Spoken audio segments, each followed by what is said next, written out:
Hey, how's it going, everyone? And welcome back to another edition of FilmForum. This is our show that we do on Tuesdays and Thursdays where we discuss the latest topics going on in the world of movie news. And the most important thing is it's brought to us by you all, our patrons over on Patreon. You guys get to decide the topics and send them in and let us know what you want us to discuss. And so thank you to all of our patrons over there. If you are interested in becoming a patron for the FilmSpeak channel and having a hand in the creation of this show, you can head on over to patreon.com/FilmSpeak. But of course, I am your host, Griffin, and we're going to be having a great show here today. I'm going to be joined by two amazing guests. One of them you'll see a little bit later on. But before we get to him, the man of the hour, Mr. Tyler Tompkins is here, folks. Tyler, how's it going?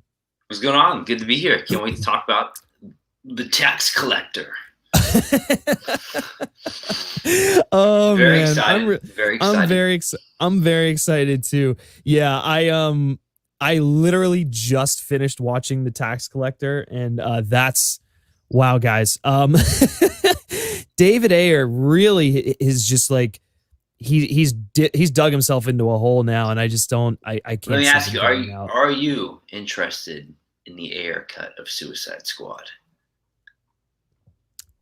Sure, but also if it never sees the light of day, I don't care. I'm sure his film is better than what we got, but like just from like the script pages we've seen, from like just see what he did on this film in Bright, I'm like, I forget he did Bright. I forget about that. Bright is an awful movie, but I also attribute a lot of that to Max Landis, because I just don't think Max Landis is a good writer, you know? Yeah, yeah, totally.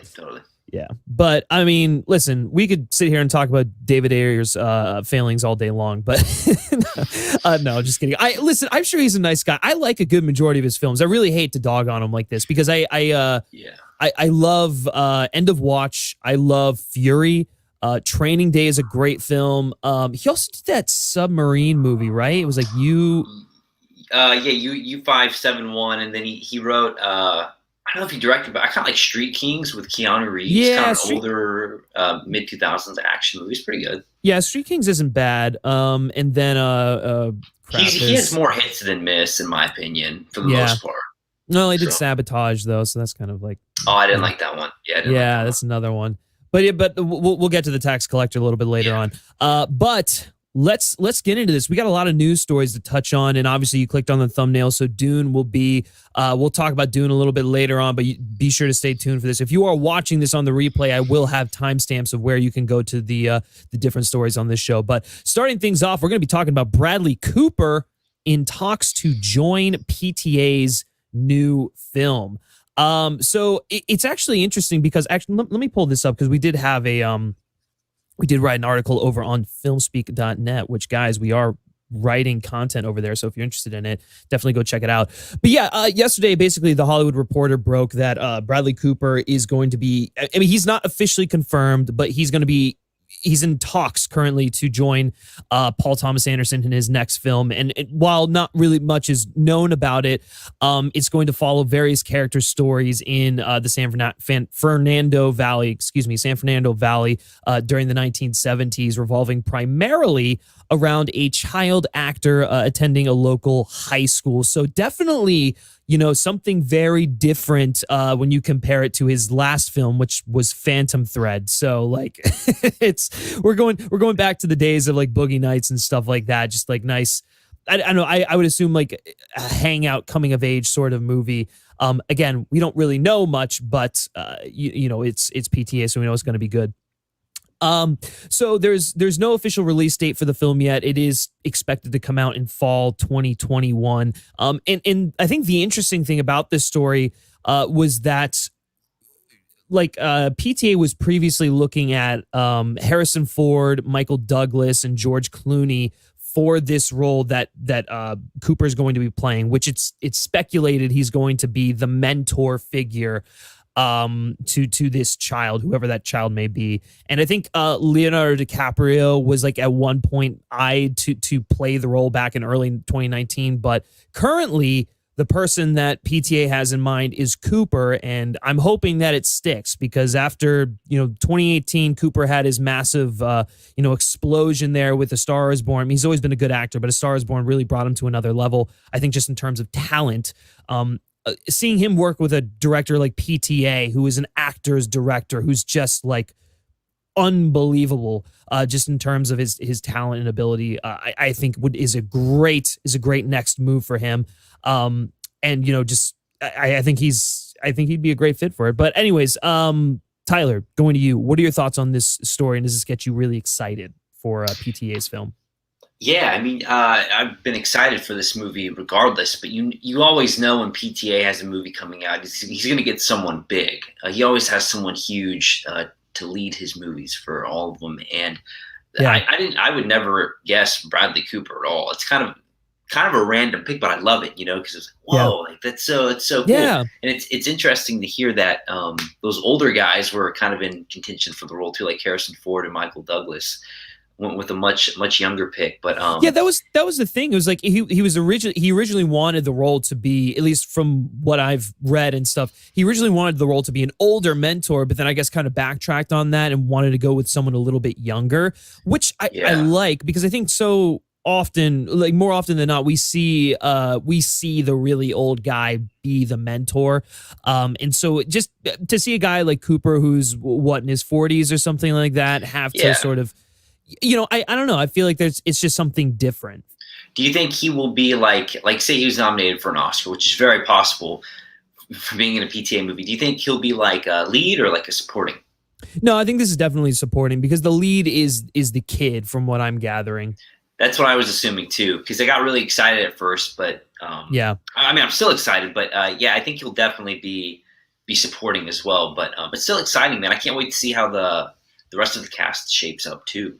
For sure. Who else he picks? But this is a good start. I mean, it's a great start. Yeah, let's just put it this way: if Bradley Cooper is the first person to join your film, I think your film's going to be in good shape, because then it's like, Paul Thomas Anderson is directing. Oh, Bradley Cooper is starring. Okay, well, now you get a whole bunch of other really talented people who are interested in this project, and I agree with you. I think we'll get something amazing. I also just kind of like the fact that he's going back to the San Fernando Valley where Boogie Nights took place. I believe Punch Drunk, part of that was there. Yeah, I think so. And it's funny because MGM, bought the rights to the movie, so I'm thinking it's probably something. I mean, it's PTA. It's obviously something special, but this might be something like really, really special. Yeah, so. I mean, I don't know. Again, not knowing much about the story, I mean, there's a chance that it could be really personal for him and like maybe semi-autobiographical. Like I don't actually know, but to me, just the concept, and it's taking place in the 70s, which is also another sort of indicator that it might be like that. But I don't know. I think the premise, the location, the talent, all that is really exciting. And then Bradley Cooper, who just really seems to be attaching himself to just incredible projects lately. I mean, first of all, he's going to be in Guillermo del Toro. I mean, he's currently in mid-production on Guillermo del Toro's Nightmare Alley. And then he's going to be in the self-directed Leonard Bernstein biopic for Netflix. So it's like he's got both of those projects with PTA's, 70s drama here, just screams something fascinating, Yeah, it's funny. He was DiCaprio was supposed to be in Nightmare Alley, but Cooper replaced him for that too. So. Yeah. So it's those two, I guess, are kind of in the they're going after the same roles, I guess, or people are looking to go after the same roles. That's exciting. Well, it's good for Bradley Cooper because we've already known that Cooper, we've already known that Leo is just like one of the greatest actors of all time, for years. I mean, since he was younger. Yeah, and Cooper, man, he's been nominated like 5 or 6 times. I remember like back in, I think it was like 2012, he was nominated like 3 or 4 years in a row. Yeah, like he always delivers, man. And I hope he wins an Oscar one day. Maybe he could with this one. That's what I was thinking. It's like he should have already won. He should have. I mean, he should have won. He should have won for A Star Is Born. I'm just gonna say that. No, but I think the thing is with Cooper. Well, first of all, Cooper is now an 8-time Oscar nominee, along with Oh my god! Yeah, you're right. Along with PTA, so they are both 8-time. I believe PTA is an 8-time Oscar nominee. Probably so. He's been nominated so many times. So this could be the film potentially that like finally gets them that Oscar. I mean, I don't know, dude. I hope. It's kind of crazy though that to think that PTA has never won. I can't believe he's never won an Oscar. That's just insane to me. Like nothing. Sure. That's crazy. Yeah. Oh yeah. 402 also saying Magnolia also took place in the Valley. Yeah. See, so it's like it's a location that I mean is obviously very near and dear to PTA's heart. But I think the thing that's making me think that this is more personal is just like the child focus on it. You know. Yeah. So, all right, guys. Well, first of all, that's the first topic. Let us know your thoughts and opinions on anything that we discussed down in the comment section below. Are you excited to see Bradley Cooper joining a PTA film? They've never collaborated, so this should be really interesting. No, and it's very it's just unusual, you know. It's because PTA. I just assume someone like where I'd be like, oh, I expect that, you know. It's like, oh, I can see, but Bradley is just like, wow, it's probably like when Mark Wahlberg was, you know, announced for Boogie Nights back in the 90s. We were like, what? Yeah. No, I totally agree. Yeah. But guys, let us know your thoughts on that down in the comment section below. And if you think that this will be the film that finally gets Cooper and PTA some Oscar love whenever it's released, supposedly next year, but who knows? Okay, moving on to the next topic here. We're moving on to the marquee topic, and that's going to be Dune. Yes, more Dune news. I know we discussed Dune last week, talking about when they're going to drop the trailer. And while that is still unchanged, the film itself, it might be a little further. It might be, heading into some production troubles that might cause it to be pushed back to, I assume, 2021 and such. But basically, during a recent Montreal-based interview promoting the Shanghai International Film Festival, this is all coming to me from IndieWire, that's the source, Villeneuve revealed that because he had the luxury of time on his side, he broke Dune up into 2 shoots and was just ready to head back to the second round of filming when this whole pandemic hit. And he says the following: "We were about to finish some shooting. The movie was like almost finished. Dune has been made in an unusual way, which is that we made the main shooting, then I edited that part of the movie, and I was planning to go back to shoot some elements later because I wanted to readjust the movie. I needed time, and it's a luxury that I had before the pandemic. When the virus hit North America, as we were about to go back to do those elements." So the first part of this whole quote, and I've got a couple of quotes here for you. So yeah, Villeneuve and the cast and crew will head back for reshoots supposedly later this month, and the director is really feeling the pressure, to say the least, saying the following: "The impact was that it crushed my schedule right now.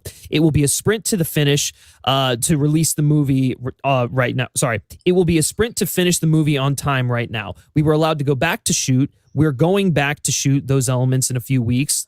We were supposed to shoot earlier.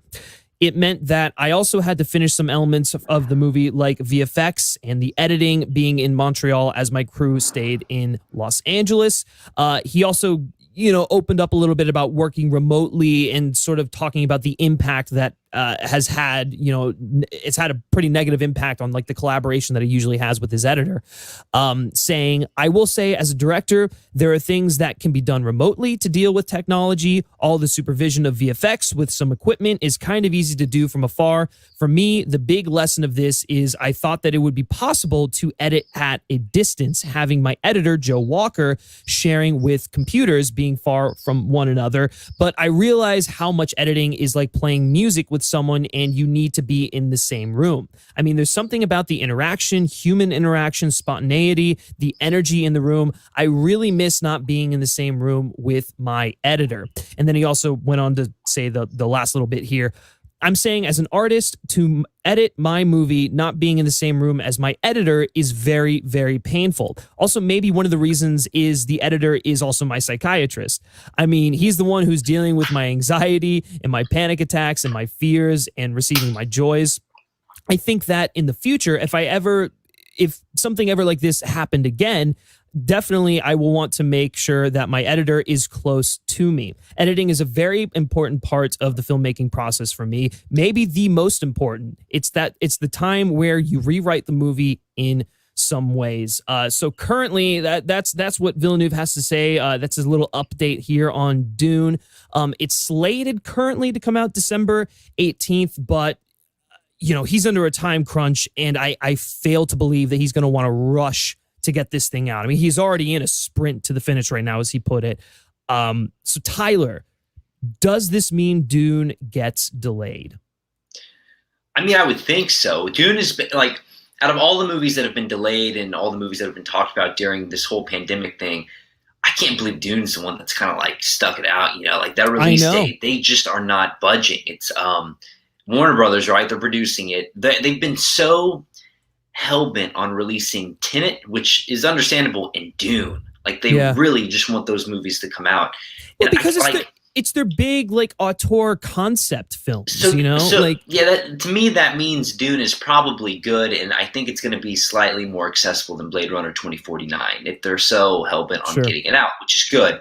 Yeah. But I still just don't see this movie coming out, man. There's just no way, because even if Tenet does come out Labor Day weekend, which I hope it does, and they start to open back up theaters, I just don't see this movie making that money, man. You know what I mean? Like, it's still going up against stiff competition. People are still going to be scared to go to the movie theaters 4 months from September. I don't care what people say. It's just, it's going to take a long time to get it back to normal. I think that they should definitely just push it to, I mean, I would hate for them to do it because I want to see it, but just do it another year, because Avatar 2 got pushed again. Next December is pretty open. I mean, they're already going against, like Spielberg and a couple of other big names. So why not just push it again to another year? I mean, just so that it'll make money. But selfishly, I still want it to come out. I would love for it to come out. Oh, sure. I mean, listen, you're asking two different questions here. Do I want it to come out? Absolutely. Is it the strategic move for it to come out in December under a rushed production schedule, under, with Villeneuve, who's really just like kind of going crazy right now, who's talking about the challenges of editing without being there face to face with his editor, which he's 100% right. The edit is, I would say, the most important part of the film, because it's literally where you piece together your narrative. And there are so many things that you can fix if like you fail during the shoot. You can adjust that in the edit. Now, it's not always easy and it's a pain in the ass, but it is possible. And you're talking that mixed with VFX, trying to hit this December 18th release date, marketing this thing, getting people in the mindset of going to the theaters in the first place.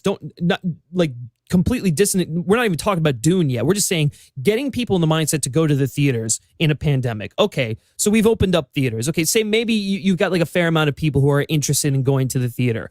Okay, now how many of those people are interested in going to go see Dune? How much of the general movie-going audience is really going to go, potentially risk their health and the health of the people around them to go see this movie that's already kind of a gamble, So it's like they're playing so many games here that, and I have said from the beginning, they need to push this film back for when they can do a proper theatrical push for it, because they can't afford to this film cannot afford to fail.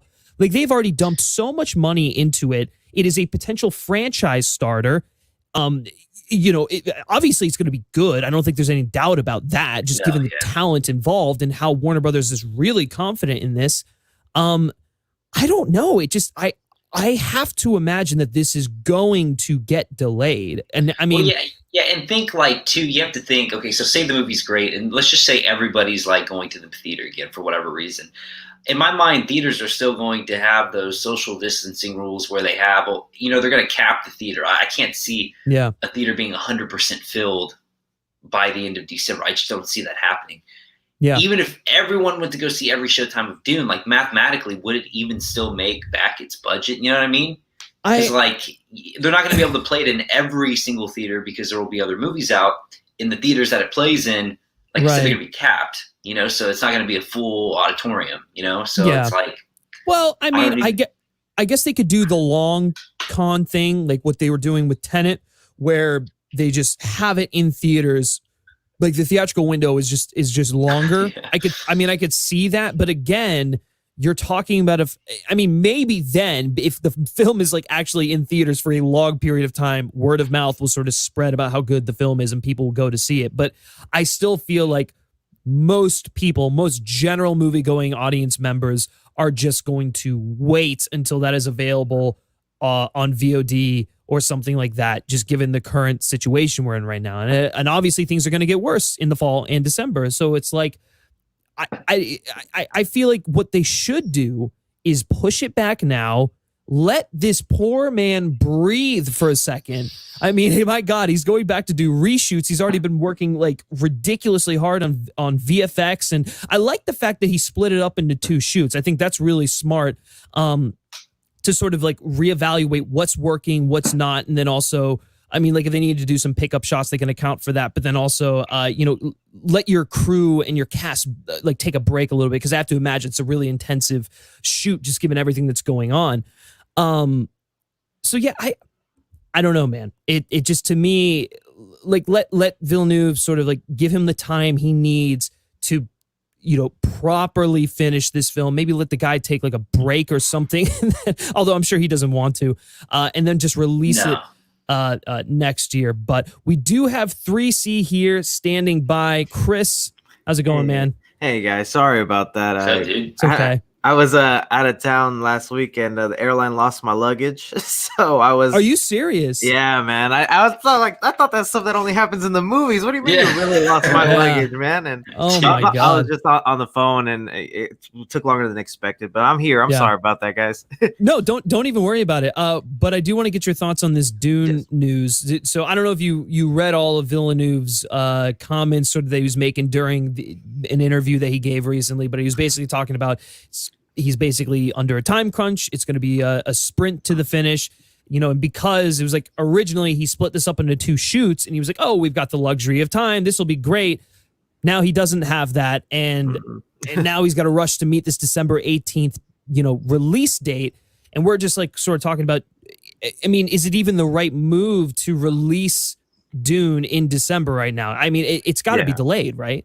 Yeah, I had you guys in the background while I was on the phone, so I was listening to what y'all said, and I did read Villeneuve's comments, and I think it's just crazy because they were building this up to like be their next big franchise, that this was going to be the next big thing, and we were all as Villeneuve fans waiting for his movies to finally get the big recognition they deserve, with Blade Runner, the one that he made, just not doing that well at the box office. And I just think it's crazy how they have him on this time crunch to get the movie out, and I just don't see how at all that is going to be doing good for the movie when it comes out. Because like Tyler was saying, you're not going to have a packed theater. Even if Dune was going to get a packed theater, there's no way that's going to happen now. And now he's rushing to make the movie. I mean, that's not even good press to hear about. So I'm surprised he even opened up about that. Maybe by Villeneuve saying this, the studio will like listen and be like, oh no, we hear him. We're not trying to do that. That's a good thing that I didn't even think about. Maybe this was very purposeful so that he could say like, very casually, hey guys, I'm probably going to get burnt out if I have to put this thing out by December 18th. It might not actually be possible. So could you cut me some slack here and push it back to when we can open it and things are somewhat normal? Like, I don't know. I keep going back to the fact that's like, why? I understand Tenet. I do and I don't. I understand Tenet by the fact that it's a Christopher Nolan film. He's already got the name recognition. Yeah. People will go see this movie just based on the fact that it is an original Christopher Nolan mindfuck, espionage thriller, whatever the hell it is. And I think right now, while things are still pretty bad, it's probably safer than what it's going to be like later on in the year. Plus, that film is already finished. So it's like, I guess pushing to get that movie out right now, I don't get it, but I also get it. So that makes sense to me. Dune, which is even more of a gamble. And like you said, Chris, their franchise starter, they need to position that thing as best as they can for it to succeed. And if that doesn't happen, I mean, like if you are just going to try and shove that thing out, regardless of the circumstances right now, the returns are not going to be as strong as they will be. Listen, it'll get the rave reviews. They don't need to worry about that. I think just based off of their strategy already in the people involved, it's going to be well received. But you got to get the masses in, and that's where I go, this thing has to be delayed. Do you think any of it has to do with the fact that they really want this to come out in December? That seems like the window they want it, and they're seeing for the next like 5 years, December is taken by either Avatar or Star Wars, and they're like, this is the last December we got before we could be the franchise. Well, Tyler brought up that good point where it's like Avatar and Star Wars, I think, got pushed back to 2022, right? Or something like that. Yeah, no, Avatar. Yeah, they did. So I'm thinking like that's why I think like next December is fine because there's like as of now there's like nothing it would have to go up against. I mean, I'm sure there will be something, but for now, no. But that's a good point. I didn't think about that. Maybe that was in their heads because they're like if Avatar 2 was coming out next year, then I'd be like, well, I get it. It sucks, but I get it. Yeah. But no, it's just weird. Like, there's been no like. Again, I understand, but like for Dune, it comes out so soon. There's been like no marketing except like a few images that come out of like Timothee Chalamet, Josh Brolin, like nothing. Whereas Tenet's, I feel like everyone in the world knows about Tenet. I truly do. Like everybody has been seeing that movie, but being advertised for months, even before this pandemic. So like. I really do think that movie's going to do well. I just have a gut feeling. I don't know why. But Dune is just like, holy crap. Like, wow. What a risk. Yeah. I'll be there. I'll be there to watch it. I can't wait, but ugh.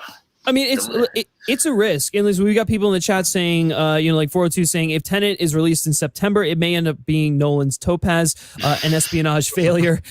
Well, okay, first of all, I think that it'll probably be a better film than Topaz, so let's just take that into account. But I get what you're saying in terms of that. And then Dennett S saying, I can't believe Tenet will flop. So it's like people are already doubting the success of Tenet, which I think will 100% do better than Dune, given the current climate and everything, and maybe even in general, just because of, I don't know, the like name recognition and whatnot. But it does, like, I don't think Tenet will be a flop, and I think their release strategy with it'll eventually make back its money, even if it doesn't make it all back immediately. And clearly they're willing to take a hit on this film just to get it out, just to make a statement. And obviously Nolan's been there for them, and they want to be like, okay, we'll give a little bit back to Nolan and stuff. But what were you saying, Chris? Did I not hear Dune is being shot back to back? So there's 2 movies being made right now. Is that not?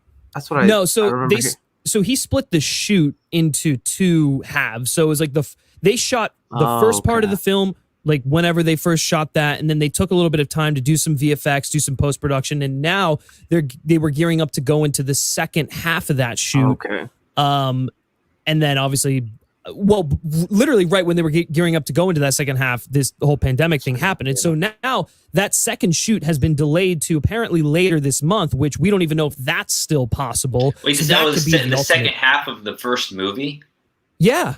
Oh, that's insane. That's insane. I missed that for some reason. That's insane to me. Yeah. I don't know why I went over my head. That's insane. No way this movie comes out in December. There's just no way. That's exactly what I'm saying. No way.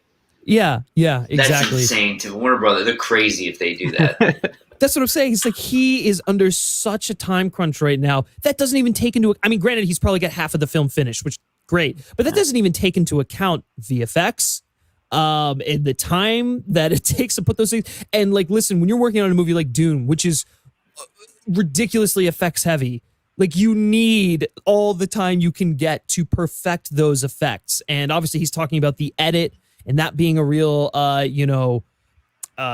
important factor for him, and not being able to be there with his editor. So it's like maybe like what he's seeing virtually isn't as good as what it would have been if he's in person. It's like, why risk that? Why risk it? Yeah. You risk nothing by delaying this movie. In fact, it's better. Yeah, no, you don't want it being like it won't be like this, but something like Josh Trank's Fantastic Four, where I know a lot of people hate that movie. Most people do, but like you can clearly tell when like, the last third of that movie was like, it's completely different. It's like very jarring. Yeah. Like that would suck if that was Dune. Be like, oh, like they just filmed that like 2 months ago, Yeah. Listen, it'll be interesting to see what happens with this, but and Fro F12 in here is saying, sadly, the board members rarely think in terms of, does this serve the movie well?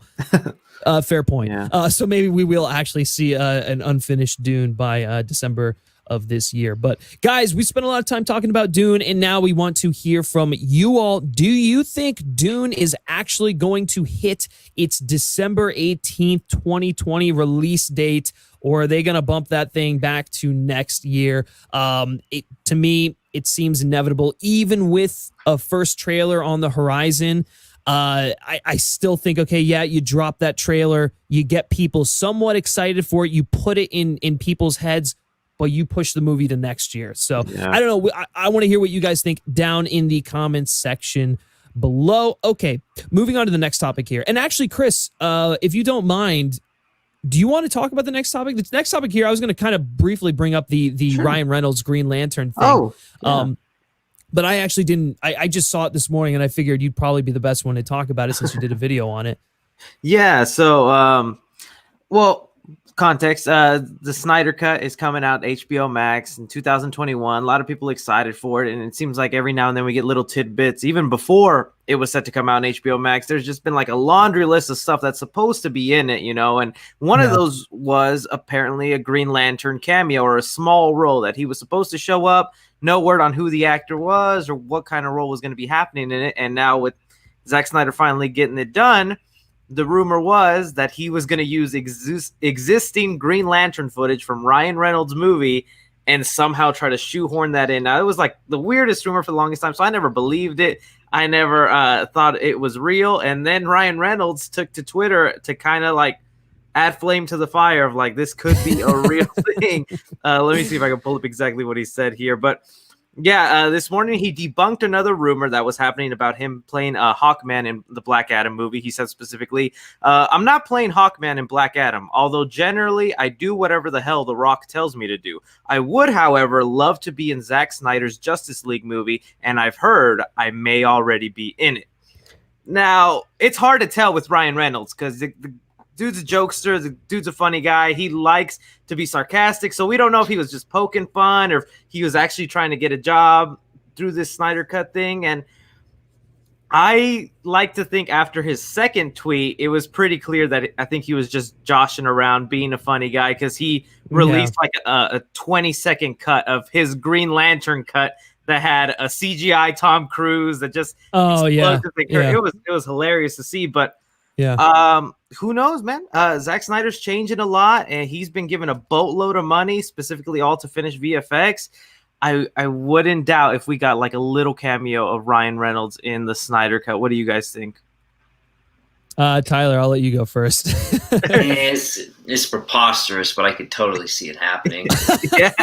Like I really could. I actually think that this could really happen. Yeah.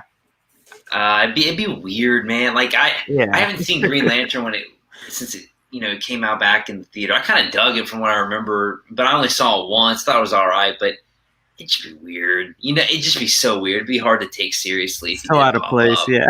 Yeah, it's like what that to me is just jarring. That like completely detracts from and takes away from just everything you're trying to do with the Snyder. Like that's just stupid. I like what now here's the thing. Him saying, I guess him not saying, but like the rumor being that they're going to use unused footage from Green Lantern, that doesn't necessarily mean that Ryan Reynolds is going to be there front and center in the movie. Correct. That could mean that they are going to use Lantern footage from that film in order to save time when it comes to VFX and stuff like that. So if they are, that's legitimately the only way I can see this being, somewhat legit. Like it doesn't make sense to me why you would reintroduce this character from a critically and commercially panned movie that has become a meme that was literally like made fun of and beaten into the ground in both Deadpool movies. You don't go back to that well and say, hey guys, here's Green Lantern. Remember that Green Lantern movie you guys loved and wanted to see again so much? Well, we're going to put it in the Snyder Cut. It's preposterous. Yeah. That makes absolutely no sense. So you're not going to see Ryan Reynolds putting back on his animated suit for this Green Lantern movie. That's not going to happen. And listen, okay, if it does happen, whatever, I'll eat my words. I've done it before. I don't care. I'll gladly do it. Yeah. There is no way in hell that happens. And I think this is another case of Reynolds being cheeky with Twitter because he knows how he sees everything. I mean, he knows how ridiculous some people are on there. They'll take stuff and run with it as gospel. And this is another case of that. So yeah, but what I do think is interesting is you talking about the footage again. That to me, I can see that just because it's already there, it exists. It might be easy for Snyder to sort of tamper with, from his home studio or whatnot. And so whatever. And maybe Ryan Reynolds is in the film in some capacity, not like you see his face, but like his body is there. And so he had to probably go to Ryan Reynolds and get permission to say, hey, is it okay if we use your body from Green Lantern in this, in the Snyder cut? You're really not going to be in the movie, but your character is it's going to be there, maybe like from behind or something like that. Yeah, and Reynolds tweeting this, when I first heard about the Snyder Cut, I just assumed that the Snyder Cut already existed and that it was a thing that was just going to come out. But him tweeting this really cements into my mind, this is like a completely different, Snyder's absolutely shooting extra scenes. Like, this is going to be a completely different movie. He's probably shooting he's shooting like an entire different movie. To me, it's just that's what I was about to bring up. Yeah, because there's this now minor controversy among fans that what we're going to see on HBO Max is not really the Snyder cut he had in mind. He's been melding it and changing it based on what people say online. Because one of the big factors that got that started was we saw that footage that he showed at Justice Con of the black suit Superman. Now that original footage was Superman in a suit that Zack Snyder shot, but it wasn't a black suit. It was him in his regular attire, and I guess for the Snyder cut he's digitally changed it to where it's the black suit. And so people are like, well, that wasn't really your Snyder cut. You've changed that because you've seen fans want a black suit. So now we're getting am I making sense what he's saying? So I would see now maybe Ryan Reynolds' Green Lantern was never something he wanted a part of, but since the Snyder cut is basically a fan movie he's making for the fans. Yeah, I guess it's true. I'm just bringing tons of fan service in. It's because the movie, as much as people don't want to admit it, it's not going to make a huge change. It's really just a big promotional tool for HBO Max. It's not going to leave lasting change to the DC universe. It's not going to lead to another Justice League sequel. It's going to be just something to promote their streaming service. I will say I could see if it's well received and it does well, I could see them exploring other options with the Snyder cut, creating Elseworlds and stuff what what's his face Snyder has said and stuff like that. But you bring up an interesting point, which is how much of this film is actually his original concept that was scratched versus what fans are really asking for and him trying to incorporate that into the film. I think that's an interesting thing because he does have this opportunity to bring some of that stuff in there. The black suit thing I think makes, that definitely makes sense. But I also do believe that maybe that was maybe he shot all the Superman scenes in color and then was going to decolor them in the edit. I mean, it could just be as simple as that. But that is an interesting sort of notion to bring up for sure. All right. Any final thoughts on the possibility of Mr. Reynolds playing Green Lantern here? Nah, it would just be crazy. It'd be weird. That'd be so weird. If he is in the movie, does that get you less excited or more excited for the Snyder cut? In a weird way, excited. I don't know why. Just because it's connecting a movie like that. I don't know why. It's also just Ryan Reynolds, and I like the Green Lantern character, and I don't know. Just the fact that it could lead to something else, but who knows? Even if it's a tonal mess. Oh, I mean, I mean, I hate to say this on record. I don't think it's going to be that great, but I mean, I'd rather see as much as I can than nothing at all, you know? Yeah. Okay. Fair enough. Yeah. Just like have it, just make this whole hodgepodge fan film and throw it out there. Yeah. No, for sure. All right, guys. Well, let us know your thoughts and opinions on Ryan Reynolds, Green Lantern. Maybe he's going to be in the Snyder Cut, whatever. Let us know your thoughts and opinions on that down in the comments section below. Okay. Moving on to the next story here. We're sticking with DC news here. We're talking about Wonder Woman 3. So last year at CCXP 2019, Patty Jenkins and Gal Gadot revealed that there is a Wonder Woman 3 and actually an Amazonian spinoff in the works.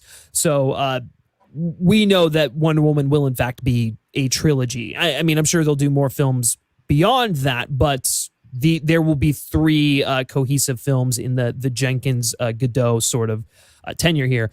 However, during an interview with Geek, Jenkins revealed that Wonder Woman 3 might be her last film in the franchise. She told the German magazine about her overall view on the Wonder Woman trilogy, especially how 1984 related to the first one, and then she sort of let some news slip about her future plans regarding Wonder Woman. So she goes on to say, Wonder Woman 1984 gave me a chance to do a lot of things that I couldn't accommodate in the first movie. I was so happy to tell the Wonder Woman origin story. It was almost her birth, but we really haven't seen what she's capable of. It is exciting for me to show her at the peak of her strength, but it is also very important that she fights an internal struggle. She is a goddess and tries to help humanity. She is not only someone who fights evil, she tries to show bad people how to improve.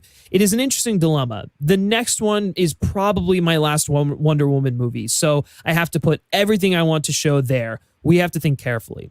So those are her thoughts. She gave a lot of really interesting kind of statements about Wonder Woman 1984 just to get me more amped about that one. But Tyler, I guess starting with you, if Patty Jenkins does finish the Wonder Woman thing if she leaves after Wonder Woman 3, are you okay with that? And where would you like to see the franchise go?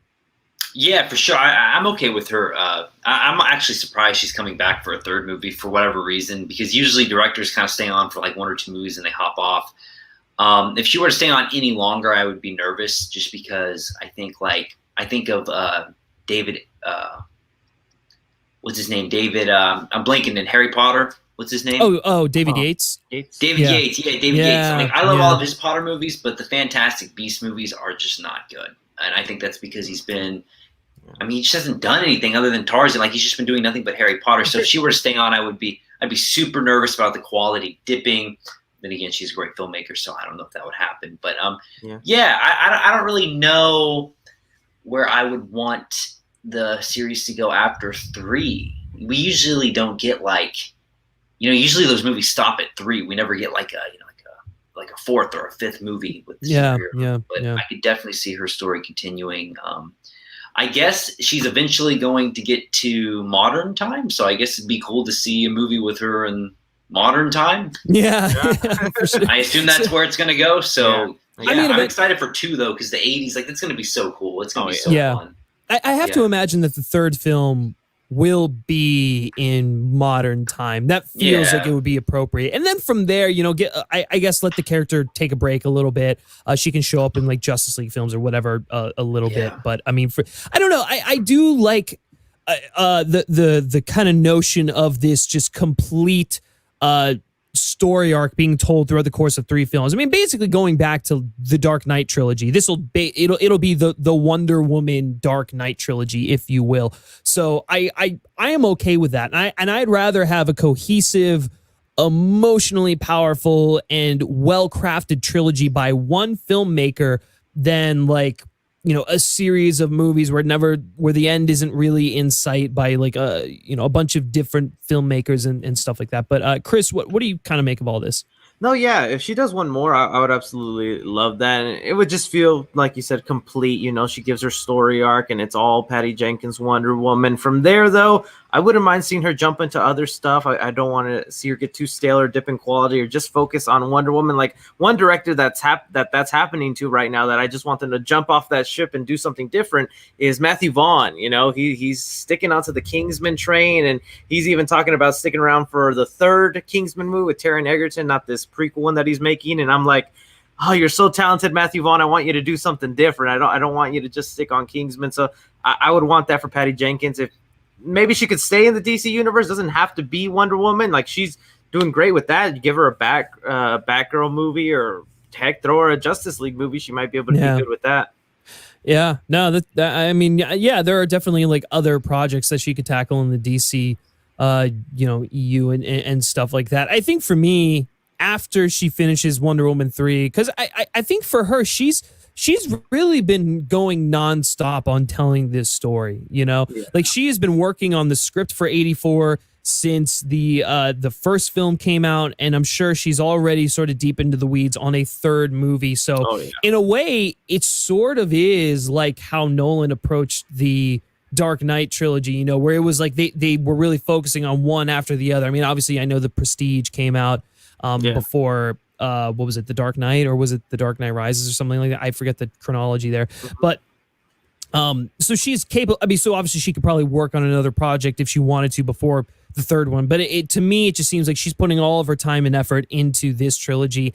And then I hope the third one is her last one, because she'll have told her story. It'll be a complete finite thing. And then I want to see her go on and do another Prestige picture, because it's been really long since we've seen her do something like that, and we know what she's capable of. We've seen the Wonder Woman films, and Monster with Charlize Theron. Like, I think that I don't know. She's got so many great ideas, and she has such a powerful voice that I want to see her branch out from this genre. You know, she's made her mark.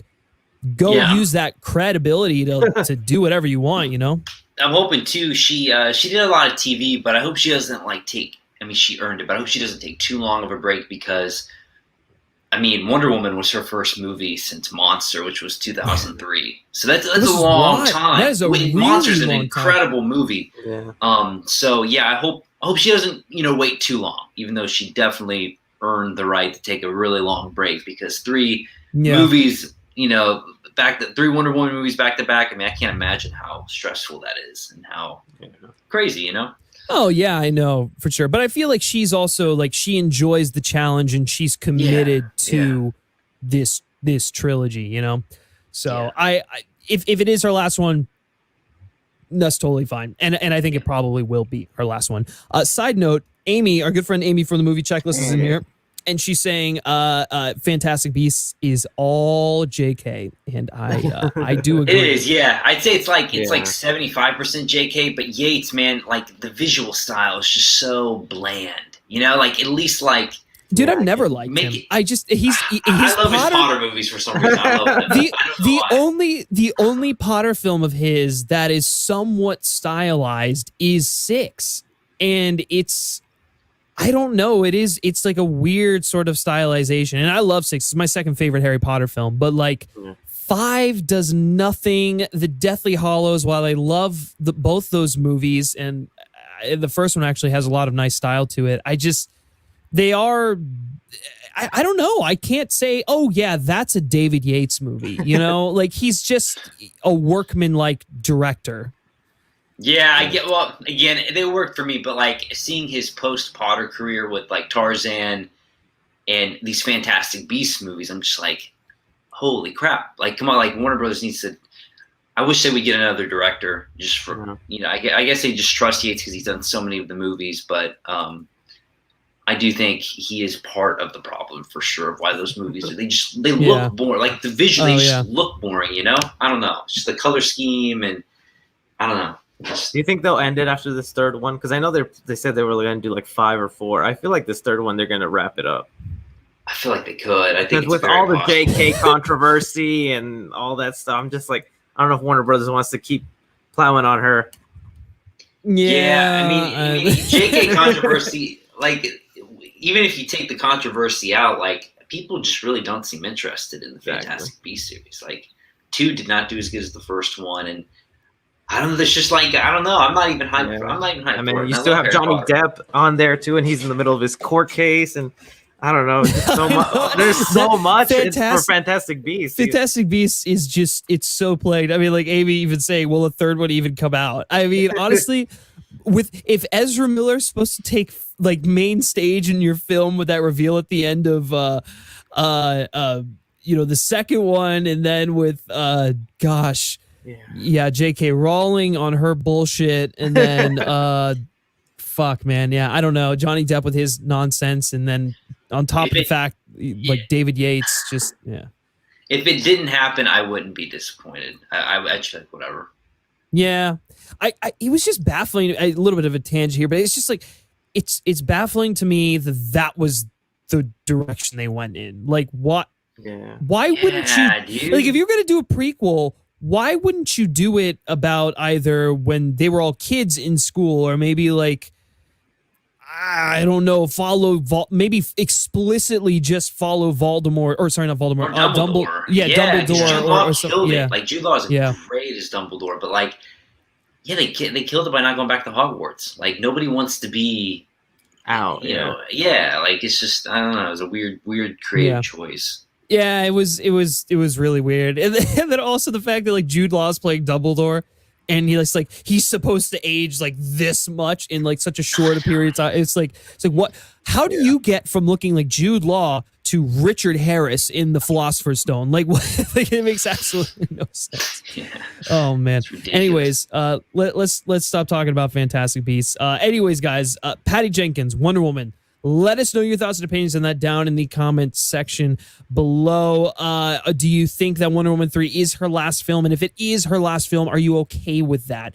Let us know down there as well. All right. So we are going to take a little bit of time here and talk about The Tax Collector, which I know Chris hasn't seen. Wait, Yeah, have you? I have not. Okay.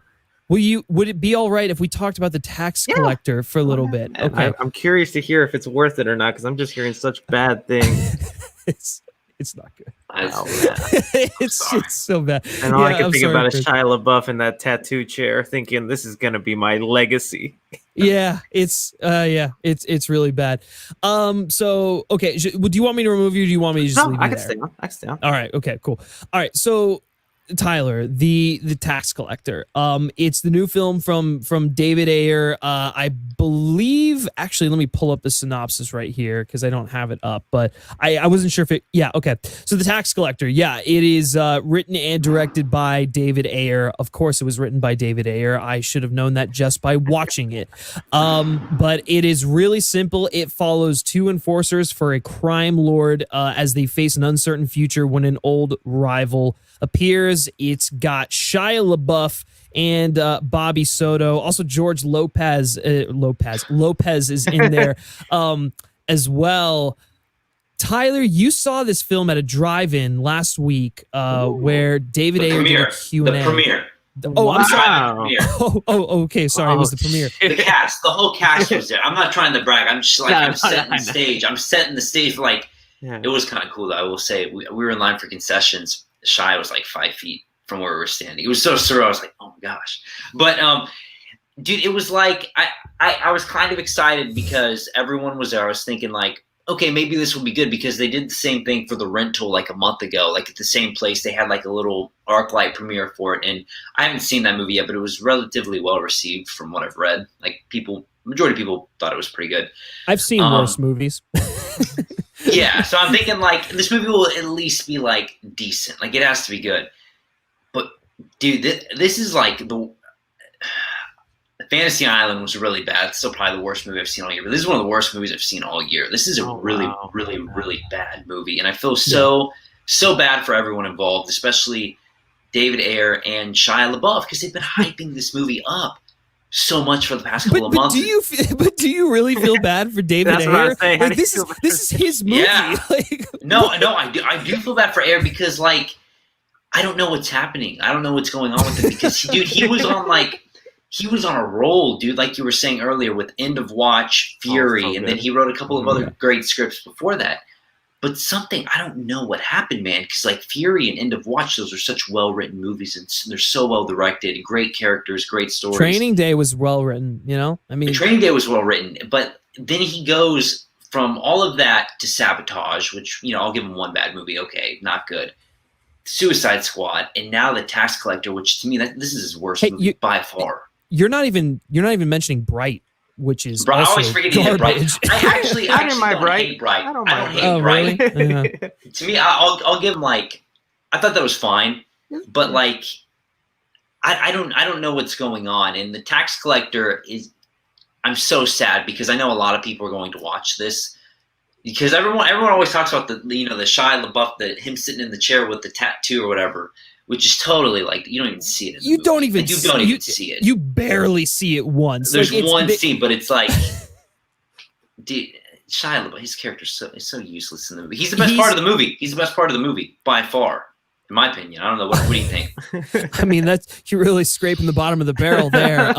When Shia LaBeouf, and on a serious note, when Shia LaBeouf basically doing brown face is like, it's bad. Like, cause I could, here's the thing. I don't know if, and this is a legitimate like thing. Like, I don't know if Shia LaBeouf was just a white guy sort of just like steeped in the culture. He was. Yeah. Cause I think Air even like, he had to defend it cause someone pointed it out from the trailer. They were like, yo, this is not okay. Yeah. It's like really, he definitely said, cause I've met people too, like who were like that, you know? Yeah. Who kind of grew up there and very similar characters, but like, I don't even know. The movie's so mismarketed. Like from the poster and from the trailers, you think it's gonna be like this nonstop kind of action movie, like End of Watch or Fury. It's a really boring movie. It's a really boring movie, and nothing happens until like the first hour of the movie. There's only like one or two shootouts in the whole thing. Well, that's the thing. It's like the saving grace of a lot of AR movies where like the plot isn't really so strong. When let's talk about Sabotage, for instance. It's the shootouts. Like you go to see like the action and whatnot and the whatever. This movie is devoid of all action until, I don't know, the last 20 to 30 minutes.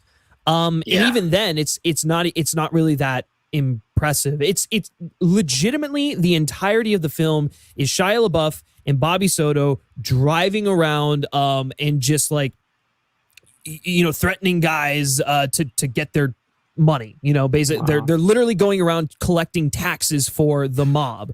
That is the whole film. And at the beginning, it has this like really cringeworthy opening title sequence. And it's got like the tattoo logo of the tax collector. And then it's like, this shit felt so cheap. It felt so cheap, dude. Yeah. Loyalty. And I'm just like, okay, cool. So you've laid out your thesis and the themes that you are basically going to explore in this film. And he does none of that. He explains absolutely nothing. I mean, we do get a glimpse into the life of Bobby Soto's character, but it's so just like bare bones and stereotypical. It's just it feels, it's so weird because Ayer has said that he's an advocate for telling Latinx stories and giving Latinx people opportunities and what not like that. I mean, he said that he wants to do that, and kudos to him. He did. I think pass his heart a lot is in the right place for sure. Like 100%. He's not intentionally doing it, but it does feel like he's like in his head he's thinking like this is how they talk. This is how someone like that would talk.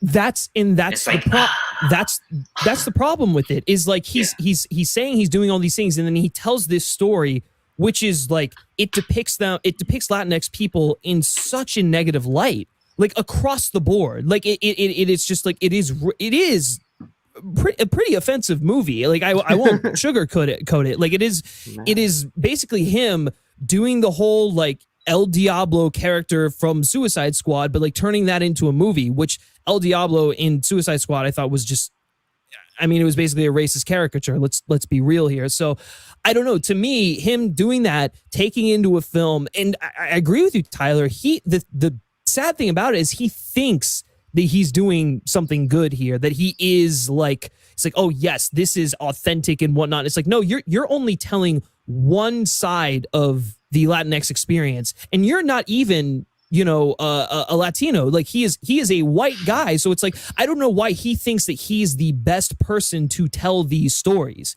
You know what I'm saying? It's really kind of confusing to me. Yeah. I was going to say something about, yeah, and it's just like the whole, I've been following this movie for such a long time because it was supposed to come out last year. I think they shot it like 2, maybe even 3 years ago. And like Shia and Bobby Soto, they were doing an interview together, I believe last year for something. I can't really remember what it was, but they seemed so excited about this movie. Like there was so much hype going into it. They're like, yeah, I think we like really did something here.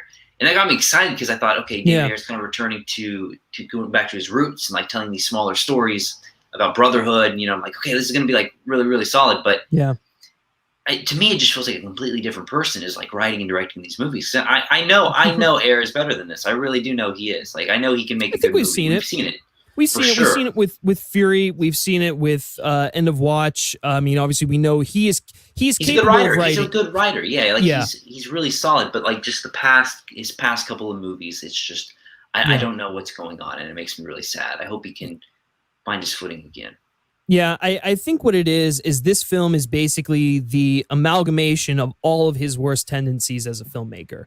Like it's really shallow. It's really just like wretched and miserable and just gross to watch. And I mean, sure, you can have films like that, and that's fine. And you can make good pieces of art out of like really dreary subject material like that. But in the case of this film, it's just like there's literally nothing there, and we don't care about these characters.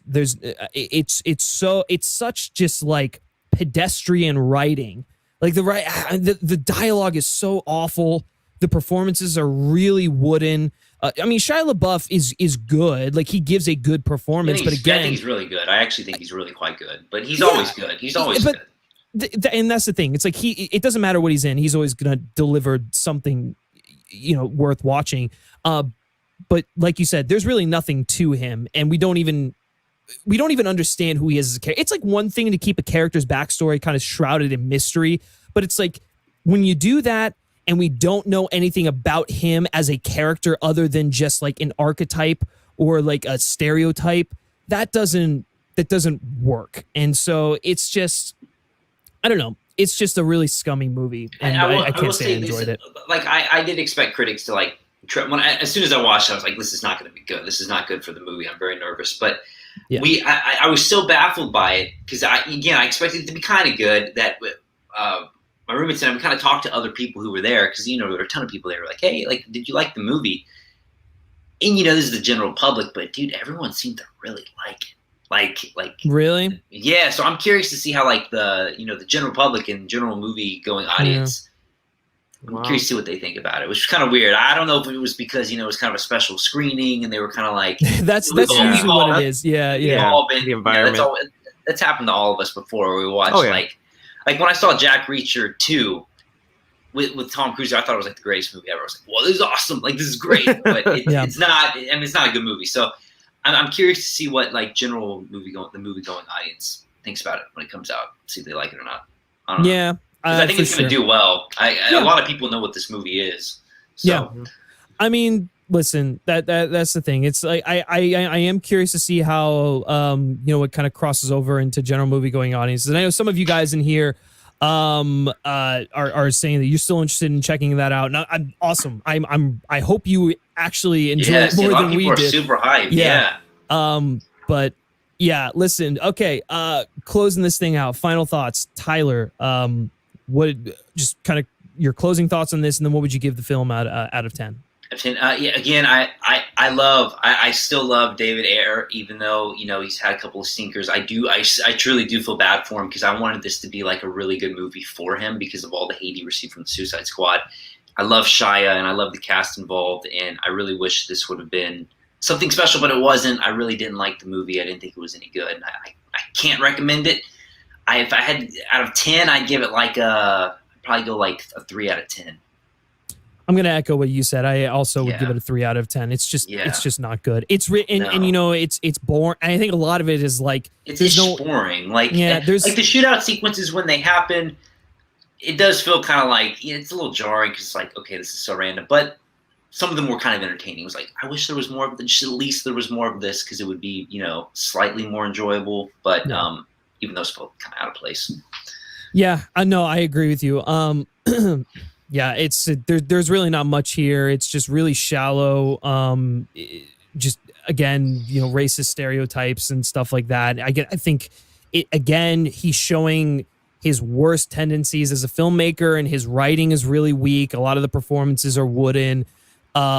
There's like no depth to it at all. It's just like a really just shallow film. And so, yeah, I'd give it like a 3 out of 10. But guys, we want to hear from you all. We want to know if you've seen The Tax Collector. What are your thoughts and opinions on it down in the comment section below? And then also let us know what your favorite David Ayer film is. Not necessarily just the directed ones, but like maybe some of the ones he's written and all the good stuff. Let us know down in the comment section below as well. So Chris, did we sell you on The Tax Collector? No, you did not. One tweet I saw that I'm curious about to see if you guys agree with it. I saw someone say throughout the whole movie they make Shia LaBeouf's character sound like this badass, but he never actually does anything badass in the movie. Yeah, he does come across as a little bit of a tryhard. That's true. Yeah, I get he that. does. Like he's tough for sure because it's shy. Like to me, he was a little intimidating just because he's giving a good performance. But like you never see him do anything. Wow. Okay. Like crazy. He's not even in the movie that much, man. Like it's crazy. It's crazy. Yeah, for sure. Right. Well, all right. So we're going to move on to our final news topic of the day, and then we're going to be taking your live questions, guys. So start sending them in. We're going to be talking about The Woman in the Window. It's heading to Netflix. So Netflix is apparently in negotiations to acquire Joe Wright's long-delayed thriller, The Woman in the Window, starring 6-time Oscar nominee Amy Adams. So this is coming to us from Deadline. According to them, the film is finished and could come out this year, but Netflix hasn't, assigned a release date to it since, the deal isn't quite finalized and all that stuff. So it was originally slated to open in on October 4th of last year, 2019, before it got delayed to May 15th of 2020, and we all know what happened there.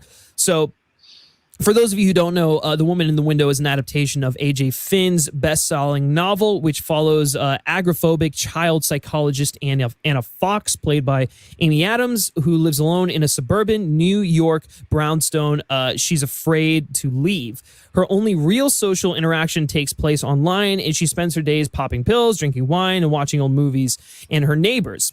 The plot kicks in when she witnesses a shocking act of violence next door, leaving her unsure of what to do or who to trust. It's supposed to be very, from what I'm gathering, and this is coming to me from Collider. Jeff Snyder wrote the article on Collider, but he's basically saying it's supposed to be very Rear Window meets Gone Girl, which that gets me excited for it. Oh, yeah. And then the film also stars Gary Oldman, Julianne Moore, Anthony Mackie, Jennifer Jason Leigh, Brian Tyree Henry, Wyatt Russell, Fred Heschinger, and Tracy Letts. Chris, let's go with you. What do you make of The Woman in the Window possibly heading to Netflix? It's weird because it feels like every day I hear of Netflix acquiring a new movie, and I don't know if that's because of the pandemic and studios are just trying to sell what they got in the back burner, waiting or whatnot. But I mean, yeah, I'm excited to see this when it'll come out. The other thing that kind of bugs me about these Netflix releases is that there's no hype to them. With Project Power, they are kind of hyping that up, but sometimes they're just dumpers. They just throw them on there. Tomorrow, a new movie could be out, and we have no idea. This sounds like something they would just silently release on their platform and see if people would watch. I do get kind of Disturbia vibes from it, that Shia LaBeouf movie. So, yeah, I'm looking forward to it. Yeah, for sure. Tyler, and actually, Tyler, you read the book, so it's like you probably have a little bit. Yeah. Yeah, I read it back in January because you're supposed to come out in May. I was like, oh, I got to read it before, but now, you know how that goes. And the book was really good. I really liked the book. Got me excited for the movie. And for me personally, when I saw the trailer, this never really looked like an Oscar movie to me. I thought maybe like Amy would, snag a nomination for sure, maybe win, but like it never looked like Best Picture to me. So I think Netflix is definitely a great place for it because it's going to kill on Netflix. Like this movie's going to kill. It's going to be #1 for a really long time, or at least in the top 10, if it's good. I mean, I hope, assuming it's good. But Yeah, I think that's fine. It's not one I was really dying to see at the theater. It's one I could definitely see myself watching at home, especially right now. It's totally fine with me. So I think it's a smart move. And yeah, a lot of people are going to watch it for sure. I can't wait. I agree. I think it definitely is a smart move to head to Netflix because it's like I mean it basically belongs to Disney because it is a 20th Century Fox film. So it's like it's not going to drop on Disney Plus. I mean, it could drop on. Don't you think that's like? Do you think Disney should start dropping like? I mean, they probably never will, I guess, because their whole thing is like we want kids and families to be able to watch. But it's kind of weird, like they have this potential, like potentially great movie, and they won't drop it on their own streaming service. It's just like. Yeah. Well, I don't know. Yeah. I don't know if it quite fits the demographic of that Disney Plus is marketing towards. Yeah. But what I will say on that same token, Hulu. Why wouldn't you just drop it on Hulu? Because they own that. So like that to me feels like a better play. But I don't know. Maybe they're just feeling like because they acquired the picture when the deal went through and they didn't really know what to do with it. They're probably just going to try and sell it and make some money back off of it. I think it'll do. No. Yeah. Oh, go ahead. What were you saying? I was just gonna say I think it'll do really well on Netflix because it is sort of like it's that psychological thriller type movie. It's got Amy Adams, notable face. Like you can easily market that and get people excited on Netflix. No, yeah, exactly. And I think right now, man, in my mind, I love Apple TV, so I'm obviously gonna hype it up. But I think Apple TV Plus and Netflix, like they're the most powerful streaming services right now, especially Netflix, because like Chris was saying, I think earlier. I mean, they just bought the Trial of the Chicago 7. They're buying like all of these movies, which is crazy. And Apple TV Plus is doing the same thing where they're like, oh, here, Marty, here's over $200 million for Killers of the Flower.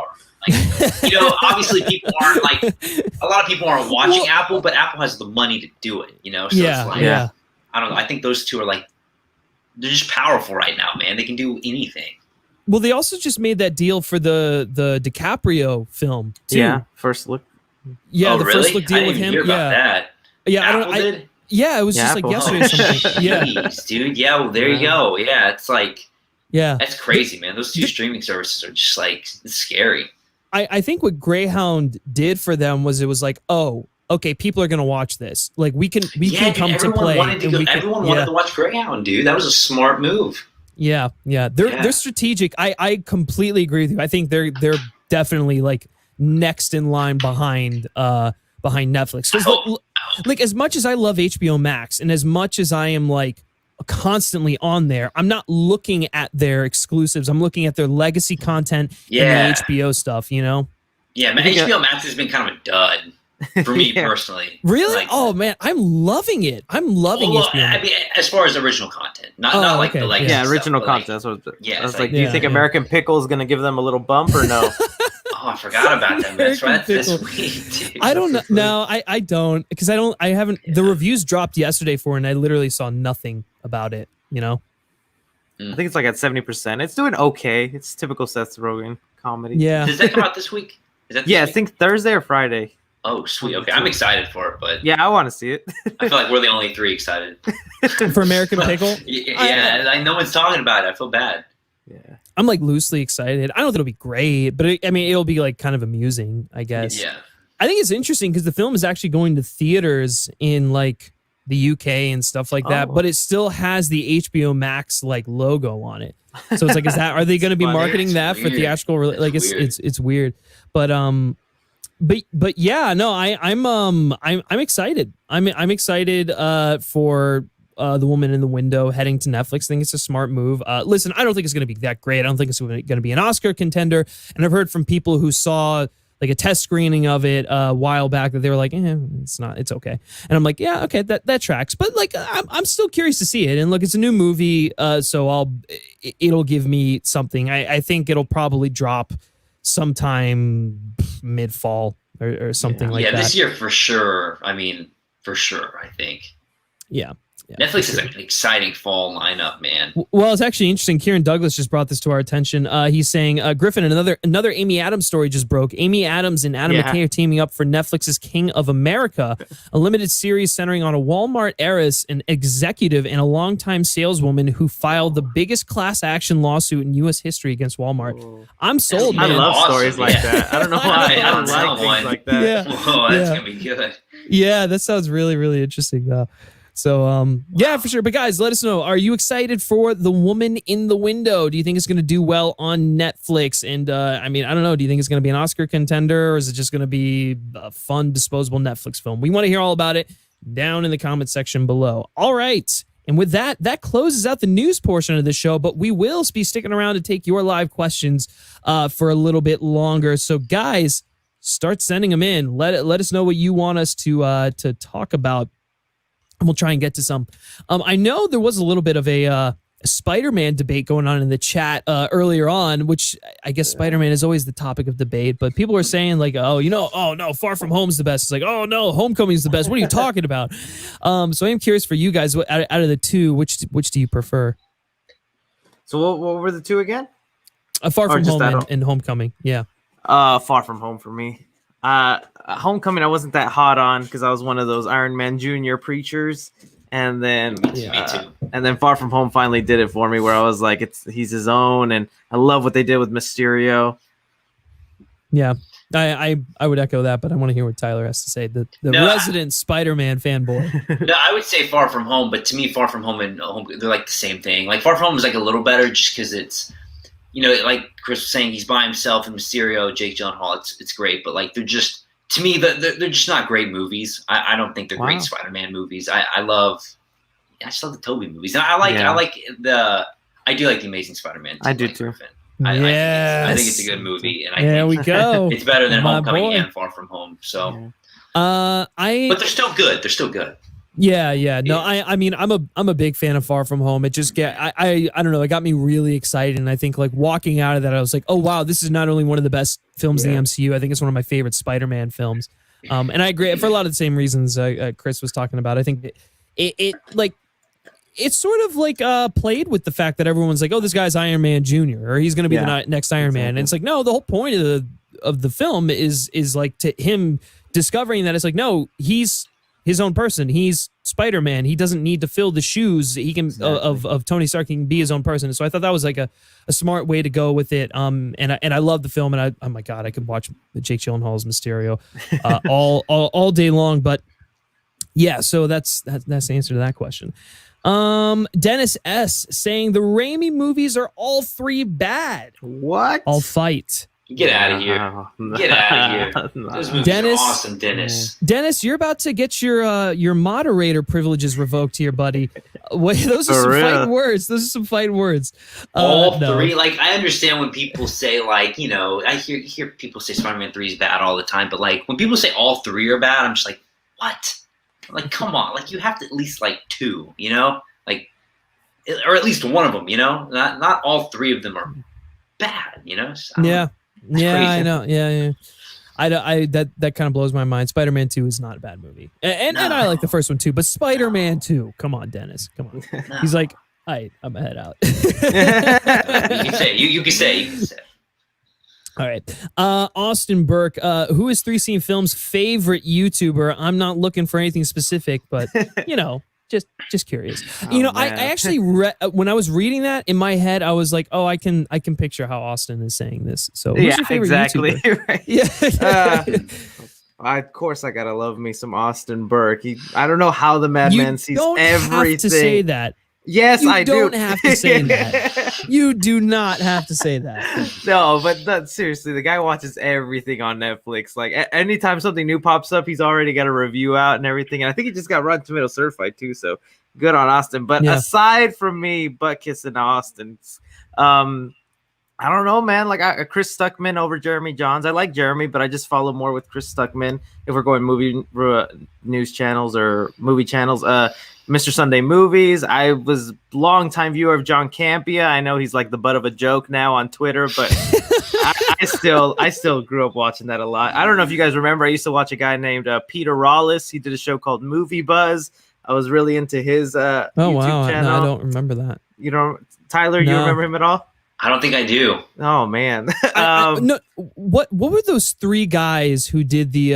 It was Pretty Much It. Was that what it? Oh what yeah, it was? I used to like them too. Yeah. I used to watch Eric with no K for a while. Yeah, basic stuff. I don't know. Like now that I actually do YouTube, it's hard for me to watch other YouTubers because I either get jealous or I get mad that I didn't think of that. I'm like, oh, they're so much better than me. Yeah. Stuff like Yeah. that. No, I get that. I'm kind of all over the map. I mean, I don't. What about Yeah, you I guys? I just stuck Yeah, I to don't- movie people. I don't really know any other. I don't watch like vloggers or anything like that. I'm gonna give a special shout out to two people I do watch. I don't know if any of you've heard of them because they're still kind of like low key, but two dudes who I think are gonna blow up on YouTube. The Oscar Expert. Do you know those two guys, the twin brothers? Yeah, I do. Yeah, I love dude. those guys so They're much. I watch great. like all their videos. Dude, I want to have them on the show one of these days, actually. I know, that would because be that would be sick, great 'cause to they're talk to not- them. Yeah. Yeah, I think they're at like 10K subscribers or something like that. But like, I highly recommend everyone go watch Oscar Expert. Like, those two brothers are awesome. I know they put us to shame when we do our awards shows. I was just thinking, like, I don't want to watch them. Like, they're so much better. So much I know, better it's than like, me. damn it! It's like you beat us to it. No, I get that. Okay, Jacob Juice. Hi everyone. Interesting topic about the black suit of Superman because I saw set photos of Cavill wearing a black suit. So does that mean those photos were fake? Well, 3C's the what do you call it? The conspiracy theory expert here. So what do you think of this? I mean, no, the photo is not fake. It's just digitally edited from a shot that didn't actually have the black suit. You know, it's real. It was weird for Zack Snyder to choose like a low quality clip to give out to Justice Connor. I don't know if maybe that was on their end, but no. I mean, it was probably just because it was over a stream. You know? Yeah, oh, true. That also. But yeah, other than that, I don't know of any set photo. Yeah, I don't know. I can't really comment on this either, but I don't know. I mean, maybe there is a black suit. I have no idea. That'd If be there great. is, then great. If not, then that's why we have post-production where they can digitally recolor it. Yeah. So I don't know. I think one way or another we'll see him in the black suit, so it doesn't matter. Kieran Langer, The Boys Season 2 is releasing its first episodes at once, then the rest weekly. Do you think Netflix will hop on that, say Stranger Things? It seems like weekly releases are working for Disney Plus and others. No, I don't think so. Netflix will never do that. Yeah, Netflix won't. I mean, they do have some shows where they do weekly releases. And I think the statistics are pretty much there that shows that the shows that they drop that are binge-worthy perform better than those ones that are weekly releases, especially when you're on Netflix. If you're a new platform and your thing is weekly releases, that's one thing.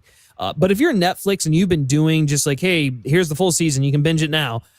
If you start to take that away from people, I don't see that sitting well.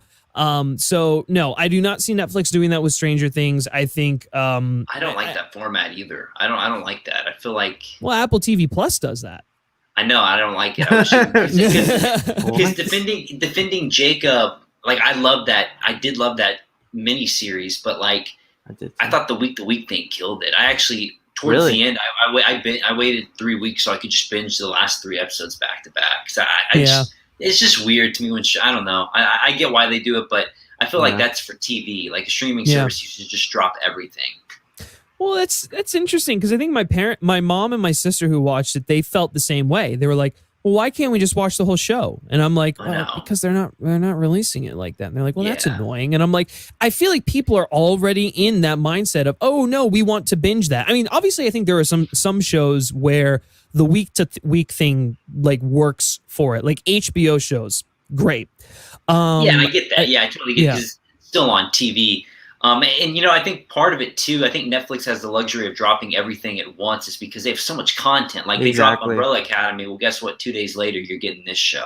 And you're getting this and that. So they have something. But whereas Apple TV Plus, they only had Defending Jacob for 8 weeks. So if they were to drop that, then they have, like, nothing for such a long period of time. Yeah. So maybe that's why they do it. I don't know. But I felt like it worked well for The Mandalorian because I felt like every time a new episode came out, it was an event. I just saw like that morning of the new episode, people just talking about it. And I mean, that was happening for what? How many episodes were there? 8 weeks? 6 weeks? In a weird way, it did work for The Mandalorian for myself because in my opinion, that was like an episodic TV show. Yeah. Like there was no really main narrative. Like it was kind of like, what's the problem of the week? Yeah, exactly. That's I true. like that. It fit it really well. So yeah, I'll agree with you. It did work for The Mandalorian for sure. But not every show is The Mandalorian. That's True. the thing. No, So, yeah. Yeah. You can do that with The Mandalorian because it's Star Wars. You can't. You could probably do it with all the Marvel Disney Plus shows. You can't really do that with like this sci-fi, limited series that no one's ever heard of. Like that, you kind of Imagine, risk like, losing people's attention. Imagine Stranger Things doing a week by week. That would be insane. Like I can't No, imagine. I'd get annoyed. I'd I'd be like, come on, Yeah. season 3. Like I'm pretty sure all three of us. I assume I watched it in one sitting. The whole season Yeah, I 3. Like I was just watched it. like, I've got to devour this. I can't imagine having to wait 8 weeks to watch like the whole thing. It is Stranger That'd be Things is ridiculous. such a bingeable show, and I don't think Yeah. you can consume it any other way. No, I agree 100%. It's yeah, And no, people there- will there- rewatch it, so it's Yeah. That's I did. it's interesting. That is like one of those shows that like people rewatch. It's almost like a movie. It's like It an is, dude. it's like an 8-hour long movie or how many episodes there are, but like it's so good. Damn it. So I'm good. probably going to go rewatch I that. know, dude. I watched the whole thing at least.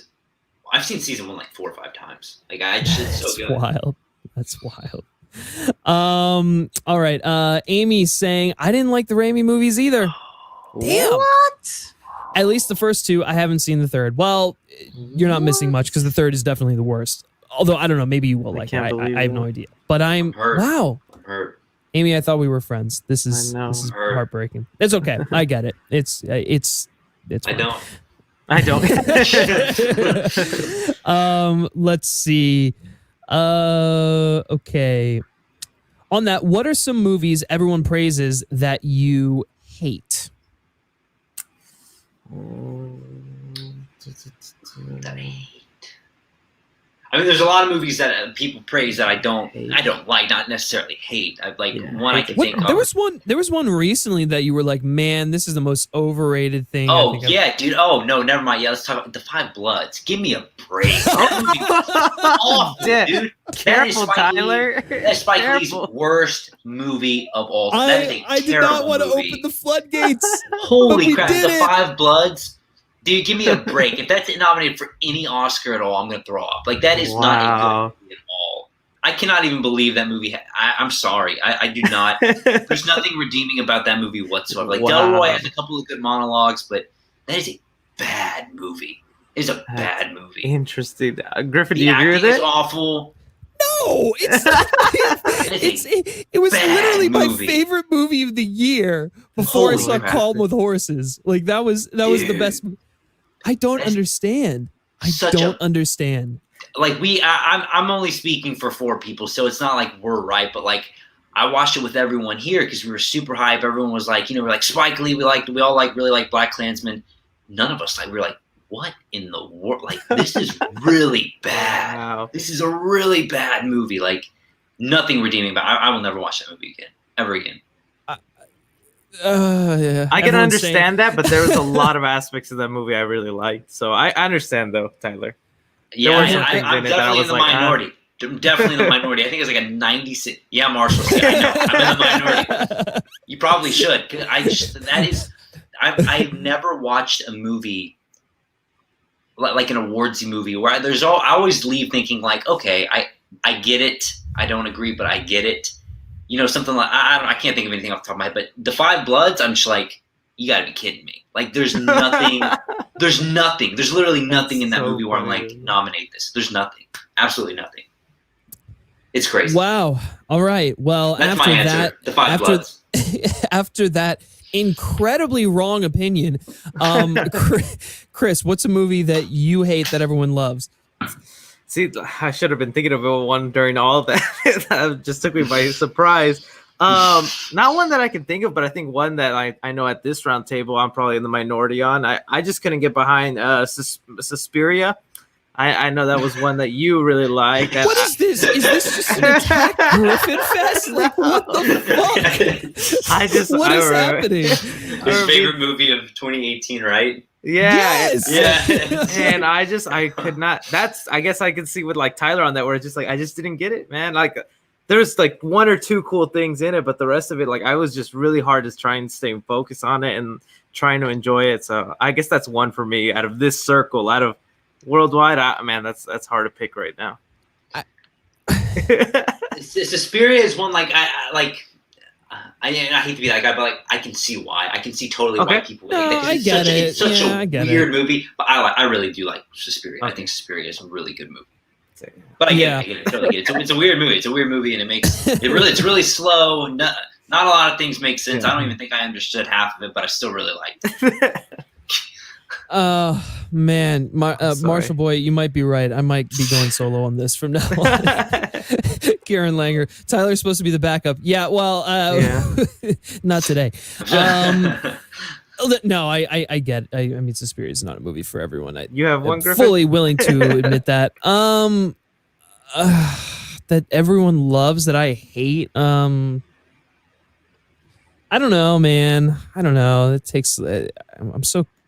Oh, you know what? Saw that recently. She Dies Tomorrow. I don't get why everyone loves that movie. It's not a good movie. It's I haven't seen it. really not good. I was excited for it, but now I'm not. Yeah, it's very bad. Oh, yeah, but then watch. He's gonna go watch it, and he's gonna be like, "Oh, wow, you know, might be my favorite movie of the year." No, I am gonna watch it, but I've heard nothing like you said, it had really good reviews, but now I'm seeing on Twitter like the consensus is, what are people talking about? Like, this is not a good movie. It's very slow, very boring. So I don't know. Keshav Batra saying, I think for me it's Ad Astra. Yeah, I mean, again, breaking me. But that's okay. I'm with Austin Burke. I'm with Chris. I don't like Suspiria all that much. Oh. Keep it coming, guys. 402. I don't care for Ad Astra. Okay, I think we're gonna end this stream. No, I'm just kidding. Ad Astra was bad. Well, it was. No, it was so good. You guys aren't ready to hear that Ad Astra is one of the best sci-fi movies. I need to watch decade. it. I need to rewatch it. It's excellent. I love Ad Astra. That breaks me. Okay, here's one that I do understand. Amy's saying Aquaman. I get that. I get that 100%. That's not. I like Aquaman, but I get it. Okay. Yeah, it's one of those like when I watch it and that pit bull scene happens, I'm embarrassed. I'm like, I shouldn't like it. Like I don't want to tell anyone I like this movie, you know. But I do. I think it's fun. It's a lot of fun. I like Aquaman. But again, if you're like Amy and you dislike the movie, I 100% get that too, because it's just like it is in a lot of ways like a tonal mess. Like it's so campy, and it's like I don't know like what exactly they're trying to do all the time, but like I don't know. For me, it was just fun and it worked. But I remember actually talking to Amy because we went to the same screening about it afterwards. And she was just like, "Yeah, it's bad." I'm like, "Yeah, I get it. It's not great." Yeah. Oh my God, Pitbull. See, yeah, I forgot about that. Yeah. It truly an iconic moment for cinema. Okay, let's move away from this question because you guys are starting to drive me a little crazy here. Dennis S. I'm so hyped for The Boys, man. Season 1 was epic. Are you guys excited for The Boys? Oh yeah. Yeah. First season 1 was great. I'm happy season 2 is still coming out. I thought that was a really fun show. Yeah. Chris? Yeah, more than I saw Umbrella Academy and I liked it, but I'm more hyped for Boys than Umbrella Academy whenever that was coming up. Yeah. Yeah, I mean, I'm definitely excited for it. I want to rewatch the first season again before going to see season 2. But I actually have the first 3 episodes of The Boys in my screeners right now, but I haven't watched them, so I'm happy. I'm looking forward to that. That means they're probably good. Yeah, well, they're doing. I mean, that's the way they're releasing it. They're releasing the first 3 episodes, and then you get a new episode. That's right. Yeah, that's right. Yeah. And I almost wonder if the reason they're doing that is because of the pandemic. You know. Yeah, I wonder if it is. Yeah. I think they did the first season the same way. Did they? No, I thought they dropped it all at once. They dropped it all. That's what I remember. Oh. Well, I mean, I don't know. They already greenlit a 3rd season, so we know we're going to get more. But yeah, it must mean season 2 is great. Yeah, for sure. Tyler Van saying, it's crazy to think George Lazenby got to play Bond with no acting experience. Imagine people's reaction today if they cast a new Bond actor and it was someone who had never acted and only modeled. Yeah, I mean, that's true. I think in a lot of ways, it would be similar to when Gal Gadot was cast as Wonder Woman, right? Because everyone was like, "Oh, she's not a really great. She doesn't have a lot of acting experience. It doesn't like the stuff she's been in was really flat." I mean, granted, she had more experience than Lazenby, but it is something interesting to think about. Yeah, how do you guys feel if someone who really had no acting experience or was just a no name or like a model or whatever just like came in and got the lead role in like one of the biggest franchises right now?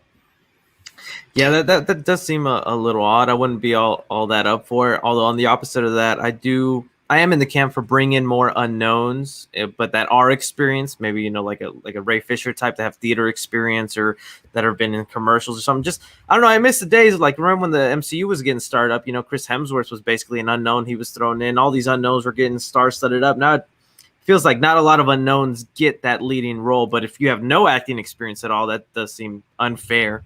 Yeah, Tyler. Yeah, it's funny because like when they do cast an unknown or like a model or something for a big franchise, I mean, I'm probably missing a few movies. Like for the most part, it generally works out. Like those models and they're usually like really good actors for whatever reason. I don't know why, but they just are. As far as Bond goes, though, I've been saying this for the past couple of months. I think that Paul Mescal should get a shot at it. The guy in Normal People, I just could totally see him as the role. He's a killer actor. I wouldn't hate it. Really young. Man, I could just see him totally owning it. He's Irish, too, so it'd be cool to have another Irish Bond, Yeah, so go back to the super cool Pierce Brosnan days. Yeah, no, I'd be down for it. He's kind of like the model type, too, so, Yeah. And he's a recent Emmy nominee. So that also feather in his cap there. Yeah. Let's see here. Here's a good one. Tyler Van, best Heath Ledger performance that's not Joker. That's a good question because I think everyone just always immediately goes to Joker, but the guy actually did some really quality work prior to that. I mean, I feel like you have to go with Brokeback Mountain in a way. Like that is such a incredible performance. But I don't know. There's a lot of them that I like. Like A Knight's Tale is fun. I mean, obviously it's not his best performance, but like, I love A Knight's Tale. I love 10 Things I Hate About You as well. Monsters. He's good at Monsters Ball. He's really good in that. Patriot. Oh shit, he is good in The Patriot. I do love him in The Patriot. Yeah. Yeah, like you said, I mean, I think you have to go Brokeback for sure. Because he's so killer in that movie. He's so good. But favorite, remember The Brothers Grimm? Did y'all see that? Yeah, with Matt Damon. It's kind of fun. Yeah, it was fun. Yeah, I'd probably go Brokeback or 10 Things I Hate About You. One of those two. Yeah, Chris, Brokeback. Yeah, Brokeback or A Knight's Tale, just out of the fun of that movie. Knight's Tale is fun. Yeah, for sure. For two asking a first movie that made you love movies. Mine is Willy Wonka and the Chocolate Factory. That's a great one. Interestingly enough, sort of a little bit. Kind of relates to your question, but the Charlie and the Chocolate Factory, the book, is what made me sort of like fall in love with reading. But obviously, I've fallen out of love with reading. Watched the show before, but like that was the first book that really just like grabbed my attention. And I could not put down, and so it was like it made me love the idea of reading, what reading could do, even though I don't really do so much of that now. But it is interesting how that story sort of has an effect on people. So anyways, Chris, what's the first movie that made you love movies? I think Ace Ventura: Pet Detective. I just liked how crazy and kooky Jim Carrey was, and I don't know, he looked like he was having so much fun. I like how creative it was with the animals. Like when he gets into his apartment, they all come out. Like I was just remember being so amazed by that movie as a kid. Tyler. So I mean, I'm sure there was like an animated Disney movie I would watch all the time, but I remember the first movie I was ever obsessed with that I saw like multiple times at the theater. Like first DVD I ever bought was Spy Kids, the first one. Oh, that's a good pick. So that one I just remember like so. I still love that movie. I think it's still really good and creative. So I feel like they're gonna reboot that eventually. They're going to probably. Spy Kids. Yeah, I can see it. All right, let's see. We'll take a couple more questions here, and then we'll start to close out. Wayne the Bat 301, are you excited for DC Fandom? Yeah, of course. We're gonna get some cool stuff, hopefully. It's getting really hyped up, and with how disappointing Comic-Con was, man, I'm really hoping because like there was nothing. What was the biggest thing to come out of Comic-Con in your guys' opinion? The New Mutants trailer, probably. Right? Yeah, and like that's I don't even know. yeah, that's It's a big about it. flop. I feel bad. Yeah, I feel bad for them. They tried their Yeah. best, but yeah, DC fandoms, it's our only saving grace for convention this year. Yeah, honestly. Yeah, because I mean, they're going to have their whole panel there, like everything, Mm-hmm. And y'all know, like, this is a random question, totally off topic, but, talking about how, like, Comic-Con was all virtual, I think correct me if I'm wrong, are the Emmys this year going to be virtual? Like, is that how it's Yeah. going to go? Yeah. That's going to be interesting, man. I wonder how they're going to do that. Do you think the Oscars will do probably the same thing? If they do have if they do the Oscars? I mean, I would have to imagine so, right? Yeah. It's so strange. It's going to be very strange. Yeah. I don't know. I agree. I can't see them doing it. I mean, granted, the Oscars aren't happening until later into 2021, so maybe there's a way that they can do it in person. But that one will be weird. If the Oscars are done virtually, that will be weird. But at the same time, it'll probably be shorter, so it might end up actually working in their favor. It'll look like their announcement videos they do. Yeah, right. Yeah. All right, let's see. I guess we can answer this real quick. Have you seen Avatar: The Last Airbender, and what do you think of it? I'm currently in the middle of starting it just because I've seen so much praise for it lately online, and I'm digging it. I'm enjoying it. I'm seeing the hype. Yeah. Tyler? I started with your old roommate, Griffin. Kelsey, she kind of got me into the first 5 episodes, and I really liked it, but I stopped just for whatever reason. I need to get back into it because I liked what I saw. It was really good, but I've never seen the show. I've only seen the movie. Yeah, it's good. It's one of the best animated shows of all time. So yeah, for sure. Let's see. 402. Griffin made me so excited for Ad Astra, and then I saw it. One time I really had to question him. Most times he's right on. Oh, come on. You guys. I'm surprised Ad Astra hate is strong. Ad Astra is a good movie. Like, I will fucking die on this hill. I never thought that'd be the hill I have to die on, but Ad Astra is a good movie. Fuck. No, but I get that. I appreciate you. I appreciate the compliment even with the diss, so it's okay. You're right most of the time. Maybe, I don't know. Tyler Van, last Bond question, but would you agree that On Her Majesty's Secret Service has one of the best movie endings ever? I would say it has one of the best Bond endings ever. It's really good. I love the ending of that film. I think it's really emotional. I think actually Lazenby doesn't get enough credit for how much he's like actually selling the death of Tracy in that moment. So yeah, it's great. I love it. Okay, Andrew Luck, what would you say is Clint Eastwood's best directed movie? He's Mystic River. Mystic River. I was gonna say $1 Million Baby, probably number 2, but I love Mystic River. I think it's great. I'll go $1 Million Baby. I'd probably say Unforgiven. That'd be my third choice. Those are like literally my top, probably the top 3 Clint Eastwood movies. Yeah, although I don't know, Tyler, you might be right. Mystic River is, that is really good. Yeah, I don't know. Really solid. I like a lot of his movies, man. Like even Gran Torino, American Sniper was good. Like he's made a lot of really good movies. Even The Mule. It's good. It's fine. Like it's fine. I thought Richard Jewell was pretty good. His most recent one was pretty good. I still haven't seen that. It wasn't bad. I thought it was better than The Mule. Well, I mean, that's not that hard. The Mule isn't. I didn't think. Sully was good. I thought Sully was pretty good.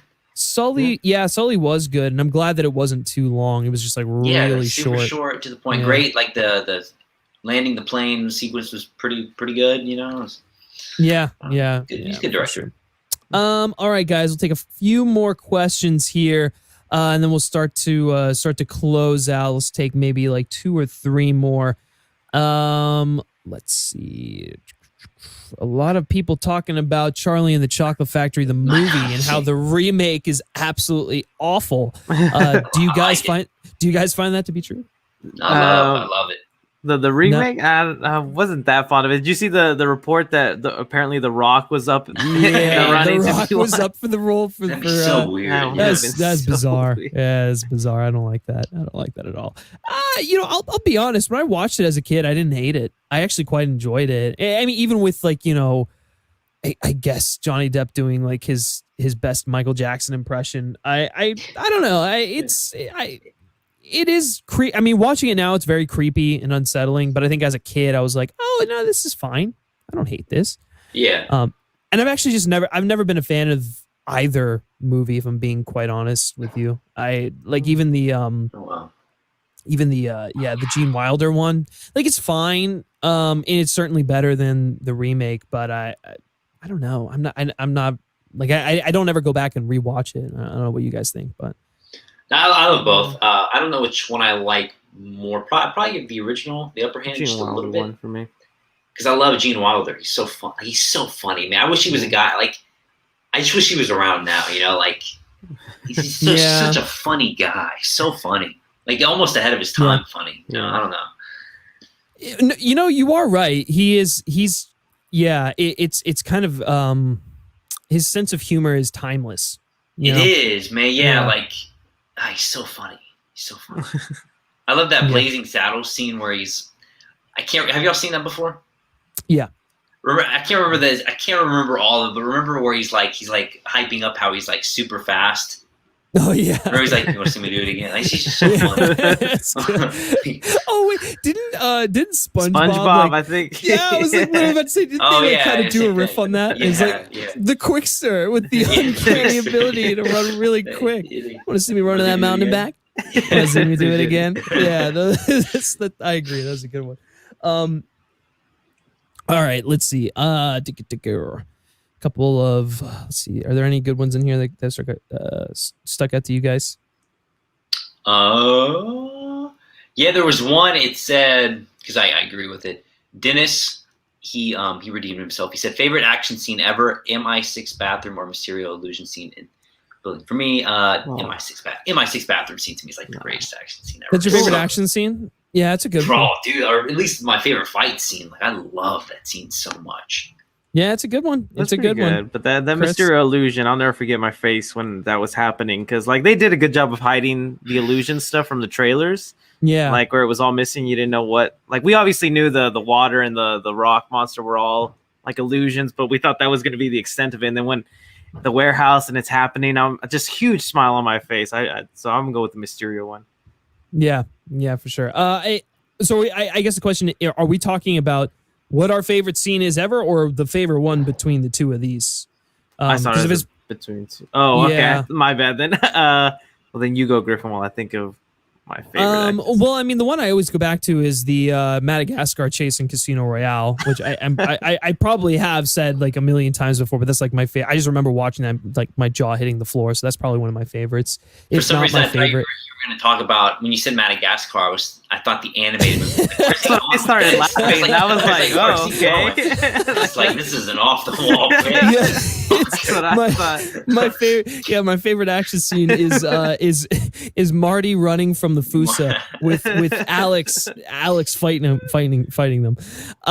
No, that one I also really like. Oh damn. I don't know. There's so many. I mean, honest to God, there's so many in the John Wick films that are just like, freaking phenomenal. Like the compound fight scene in the third movie with Halle Berry and her dogs. That is so good. Yeah, shoot, I'm trying to think. I remember like because this weekend the Rush Hour movies were on TV, and I just like how underappreciated Jackie Chan was in those. I was like. I miss Jackie Chan style action. Like they do a little bit of it in the John Wick movies, but like I miss that, man. Yeah, dude, I saw your tweet, man. That thing they said before, I was like, oh my gosh, like that is crazy. And I didn't know what they were talking about, but there's a scene in Rush Hour 3 where they like break up. You know, Jackie Chan and Chris Tucker, like they always do. They get in a fight and they go their separate ways. And there's a whole sequence that's like pretty racist. Like you have like Jackie Chan's watching National Geographic, and it's a bunch of African people in their native land, and Jackie Chan's just like missing Chris Tucker, and then you cut to Chris Tucker watching some Chinese guy on TV, and he's missing Jackie Chan, and then and then it cuts to Jackie Chan ordering room service. He's like, I like sweet potato pie, fried chicken, just the stereotypical, you know. Man. And I'm like, okay, I see it now. Yeah. No, I love the Rush Hour movies. I do too. Funny. I've seen it a long time. Yeah, damn. The first two hold sucks. up. The third one still was a disappointment. Yeah, no, for sure. Man, I'll tell you what. If going back to Bond, but if the opening of Spectre, if the entire pre-title sequence was that one take, that'd be one of my favorites of all time. Because it was awesome. Oh my god, it breaks me. It breaks me that the whole thing is not a one take.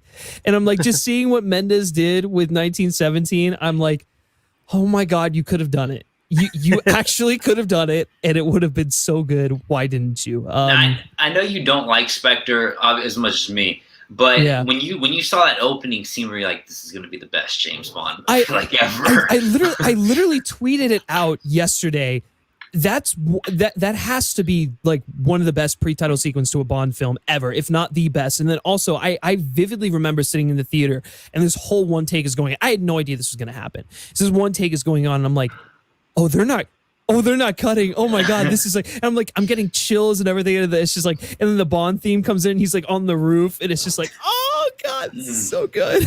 And it kills me because that's where the movie peaks. Oh. So, yeah. Even the snow plane stuff doesn't do it for me. But anyways, all right, we'll take one more question here, and then we'll close out. Did you guys see one? Let me see here.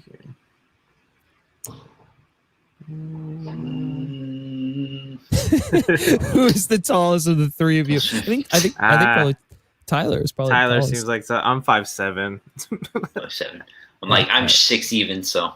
Oh yeah, you Griffin? Oh, you're not gonna admit your height? We all did, Griffin. We don't. I don't have a height, man. It doesn't exist.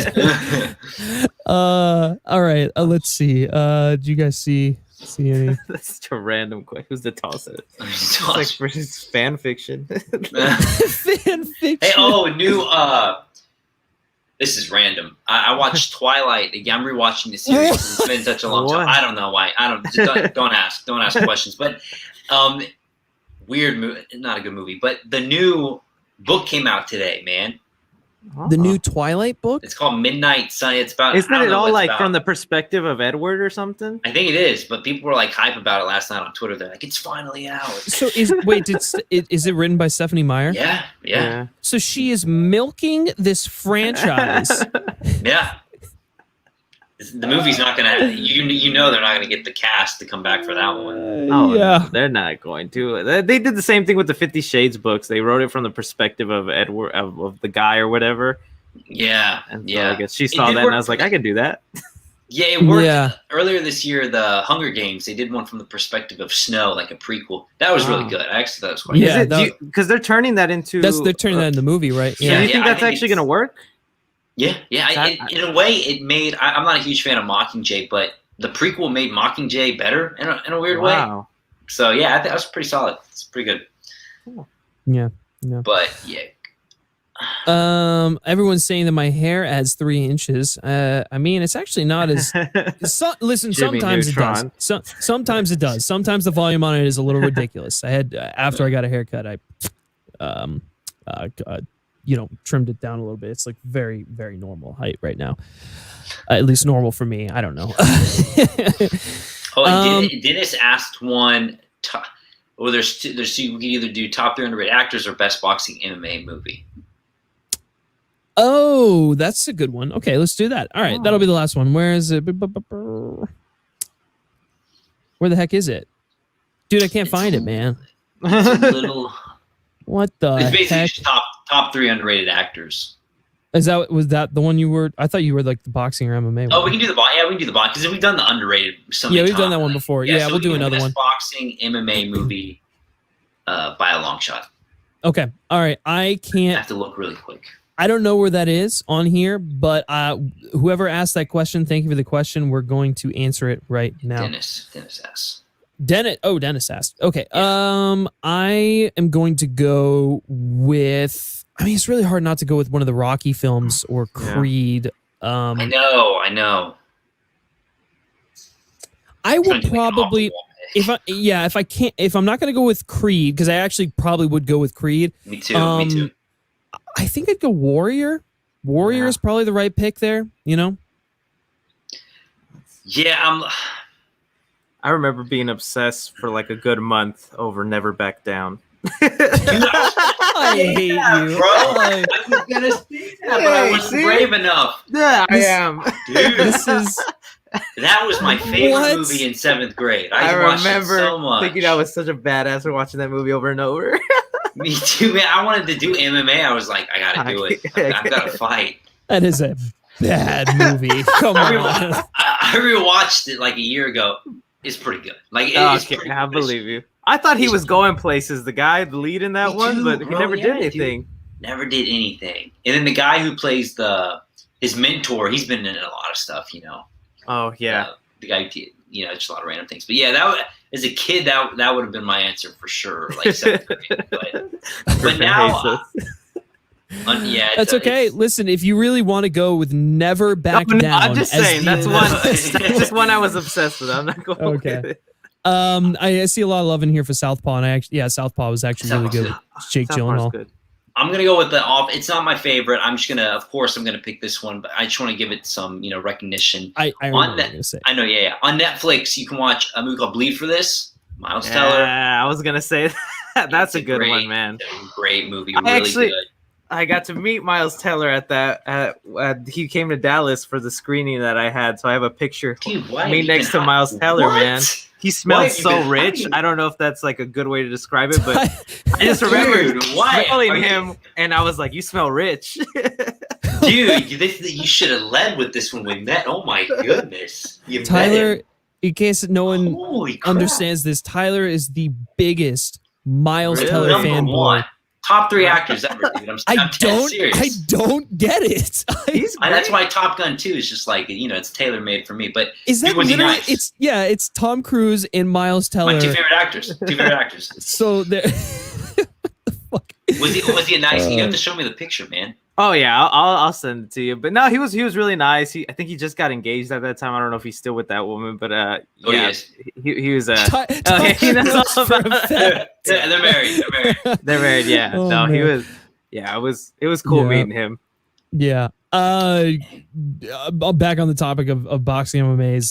402 said the fighter in Raging Fighter's Bull. great. The fighter's Fighter's good, and great. actually, Raging Bull. I totally, I don't know why I spaced on that, but yeah, Raging Bull is excellent. I saw on I was looking up boxing movies, and an underrated. It's technically a boxing fighting movie. Underrated is Real Steel with Hugh Jackman. dude. That's a good movie. That's That a is good a one. great movie. That's a good one. Yeah, Real that's great. Steel. It was Rocky for kids. It was Yeah, literally dude, Rocky yeah. for kids. Like, Yeah. oh, I good love movie. that. No, and Hugh Jackman is so good. And you know what? Doesn't get enough credit is Danny Elfman's score. Danny Elfman's I know, he score did is score that. so good. Wow. Yeah, no, I love it. Yeah, I love it. Let's see. There was one in here that I wanted to bring up. Oh, Tyler Van, isn't Never Back Down the same director as Fantasy Island? It is. Oh, It is it really? It I is, see. yeah. I see that they're really going places. It I is, see. yeah. He also did Truth or Dare too. Yeah, and he's doing. Have you guys seen it? I don't know if you've seen it on Letterboxd. He's got a new movie coming up. Jeff Fowler, I think, is the director's name, and he's got a movie coming out with Blumhouse again, entitled. It's like a Magic 8-Ball. It's a horror movie, and on Letterboxd, the poster for it says "Fire the director." Oh, dude. Bad. So people are not excited for him. Oh my Yeah. gosh. Fire the director. Yeah. Well, it's like Wow. what's even Poor guy. funnier is that it's a Magic 8-Ball, and so you have to zoom in to the little message it has. Oh, But if you it zoom says in, fire. it says "Fire the director." Oh Yeah, man. yeah, that's fine. That is sad. Yeah, Yeah. that's bad. That's bad. Let's see. Okay, yeah. Just speaking of Miles Teller, who is a fan of The Spectacular now, so underappreciated. That's great. I mean, it's a great movie. It's Tyler's favorite movie. Yeah, it's so good. It's anytime anyone asks for like a romantic comedy or like a just a romance kind of coming of age movie, I always recommend it. Did like the general movie going on. It's most like movie people have seen that, but Yeah. great. Yeah. Trying to think if there's anything else in here. Let's go. One more. I feel it. I feel one more question, guys. I feel it. Have you seen Spaceballs? It's been a long time. Yeah, it's been a long time since I was a kid. Yeah. But I remember liking it a lot. Actually, a lot. Yeah. Yeah. I miss the days of a good parody movie. It feels That's like the thing. those date movies and epic movies ruined it to where they look cheap and not Yeah. fun. But like a good parody movie like the Mike Meyer, Austin Powers, or Never Stop, Never Stopping, like they're out there, but they just don't make them no more. Mhm. Yeah, that's the thing. I mean, like I had like a video idea for Austin Powers for like years ago. I think I actually remember telling you about this. Yeah. Chris. It was like basically, the lost art of parodies and stuff like that. But yeah, I know I miss those films. The director of Fantasy Island is worse than McG. Thoughts? Man. Yeah, Fantasy Island was really bad, man. I remember just being so upset. Yeah, Wow. it's not good. No. Hey Griffin, have your thoughts changed on Sonic? Oh, Nope. you didn't like it, Sonic? You didn't like it? Nope. Oh. Bad movie. Bad movie. Yeah, everybody Don't saw like with them. I was so excited. I was like, he definitely liked it like me, but no. Oh, No. you liked it, Tyler? Good, man. I love it. It's in my kidding. top 5 What- of the year, man. What didn't you enjoy? Look at Griffin's face. Top Dude, it's so 5 of the good. year. Oh, dang, what did you kick him out for that? No, I'm That just is kidding. that is Jim Carrey channeling like 90s Jim Carrey. He was so Yeah, good. man. Yeah, That but was great. you can't. Yeah, Jim Carrey's the best part of the movie. That's the only redeeming part of the movie. Like, I love Sonic. I just loved it. I don't know. I love James oh Marsden. my god. He's there's something about him, man. Yeah, I'm yeah. glad they're doing a sequel. I'm glad it's happening. Oh Yeah. man. I Well, can't wait to see that. that makes one of us. Anyways, guys, I think oh my god. Yeah, anyways, guys, don't worry. I think we're going to close out on that one. Thank you to everyone who tuned into this episode. We went for 2 hours. We hit the 2-hour mark right on it. Sweet. Thank you for Nice. everyone who submitted questions. Thank you to all those of you who are patrons on the Patreon. You guys really make this show possible. You can get an audio version of Film Forum if you join at the $5 tier. So if that's something that's of interest to you, definitely go check it out. Mr. 3C Film Reviews, thank you for joining me. As always, where can everyone find you? Yeah, you guys can find me at youtube.com/3cfilms or on Twitter at 3cfilmreview. Thank you for having me on, Griffin. Yeah, no problem, man. I always love chatting with you guys. And Tyler, where can everyone find you and your hot takes? You can find me on Twitter, searching Tyler Tompkins, and then Letterboxd, where I log everything that I watch by searching my name, Tyler Tompkins. Thank you for having me on it again as well. It's a lot of fun. Yeah, even though I'm fundamentally broken this show, it's okay. It's fun It's for me. okay. It's fun. It was fun for you. That's all that matters. No, listen, give those guys a follows on their social media platforms that they just mentioned. And then also tune back in here on Thursday at 10 a.m. We're going to be doing another episode of Film Forum. Will one of these two gents be joining me? I have no idea, but it'll be another fun conversation. So hopefully you join us then. Like this video, share with your friends as always, and subscribe to the FilmSpeak channel, where we like to say the conversation continues after the credits. And of course, this is a direct extension of that. And so if you are interested in being a part of that conversation, then you're definitely in the right place. So consider subscribing if you haven't done so already. You can like FilmSpeak on Facebook, follow us on Twitter just by searching FilmSpeak. And lastly, if you like me specifically and you like what I have to say, you can give me a follow on Twitter at Griff Schiller. All right, guys, that's going to do it for this episode of Film Forum, and we will catch you next time. Take care.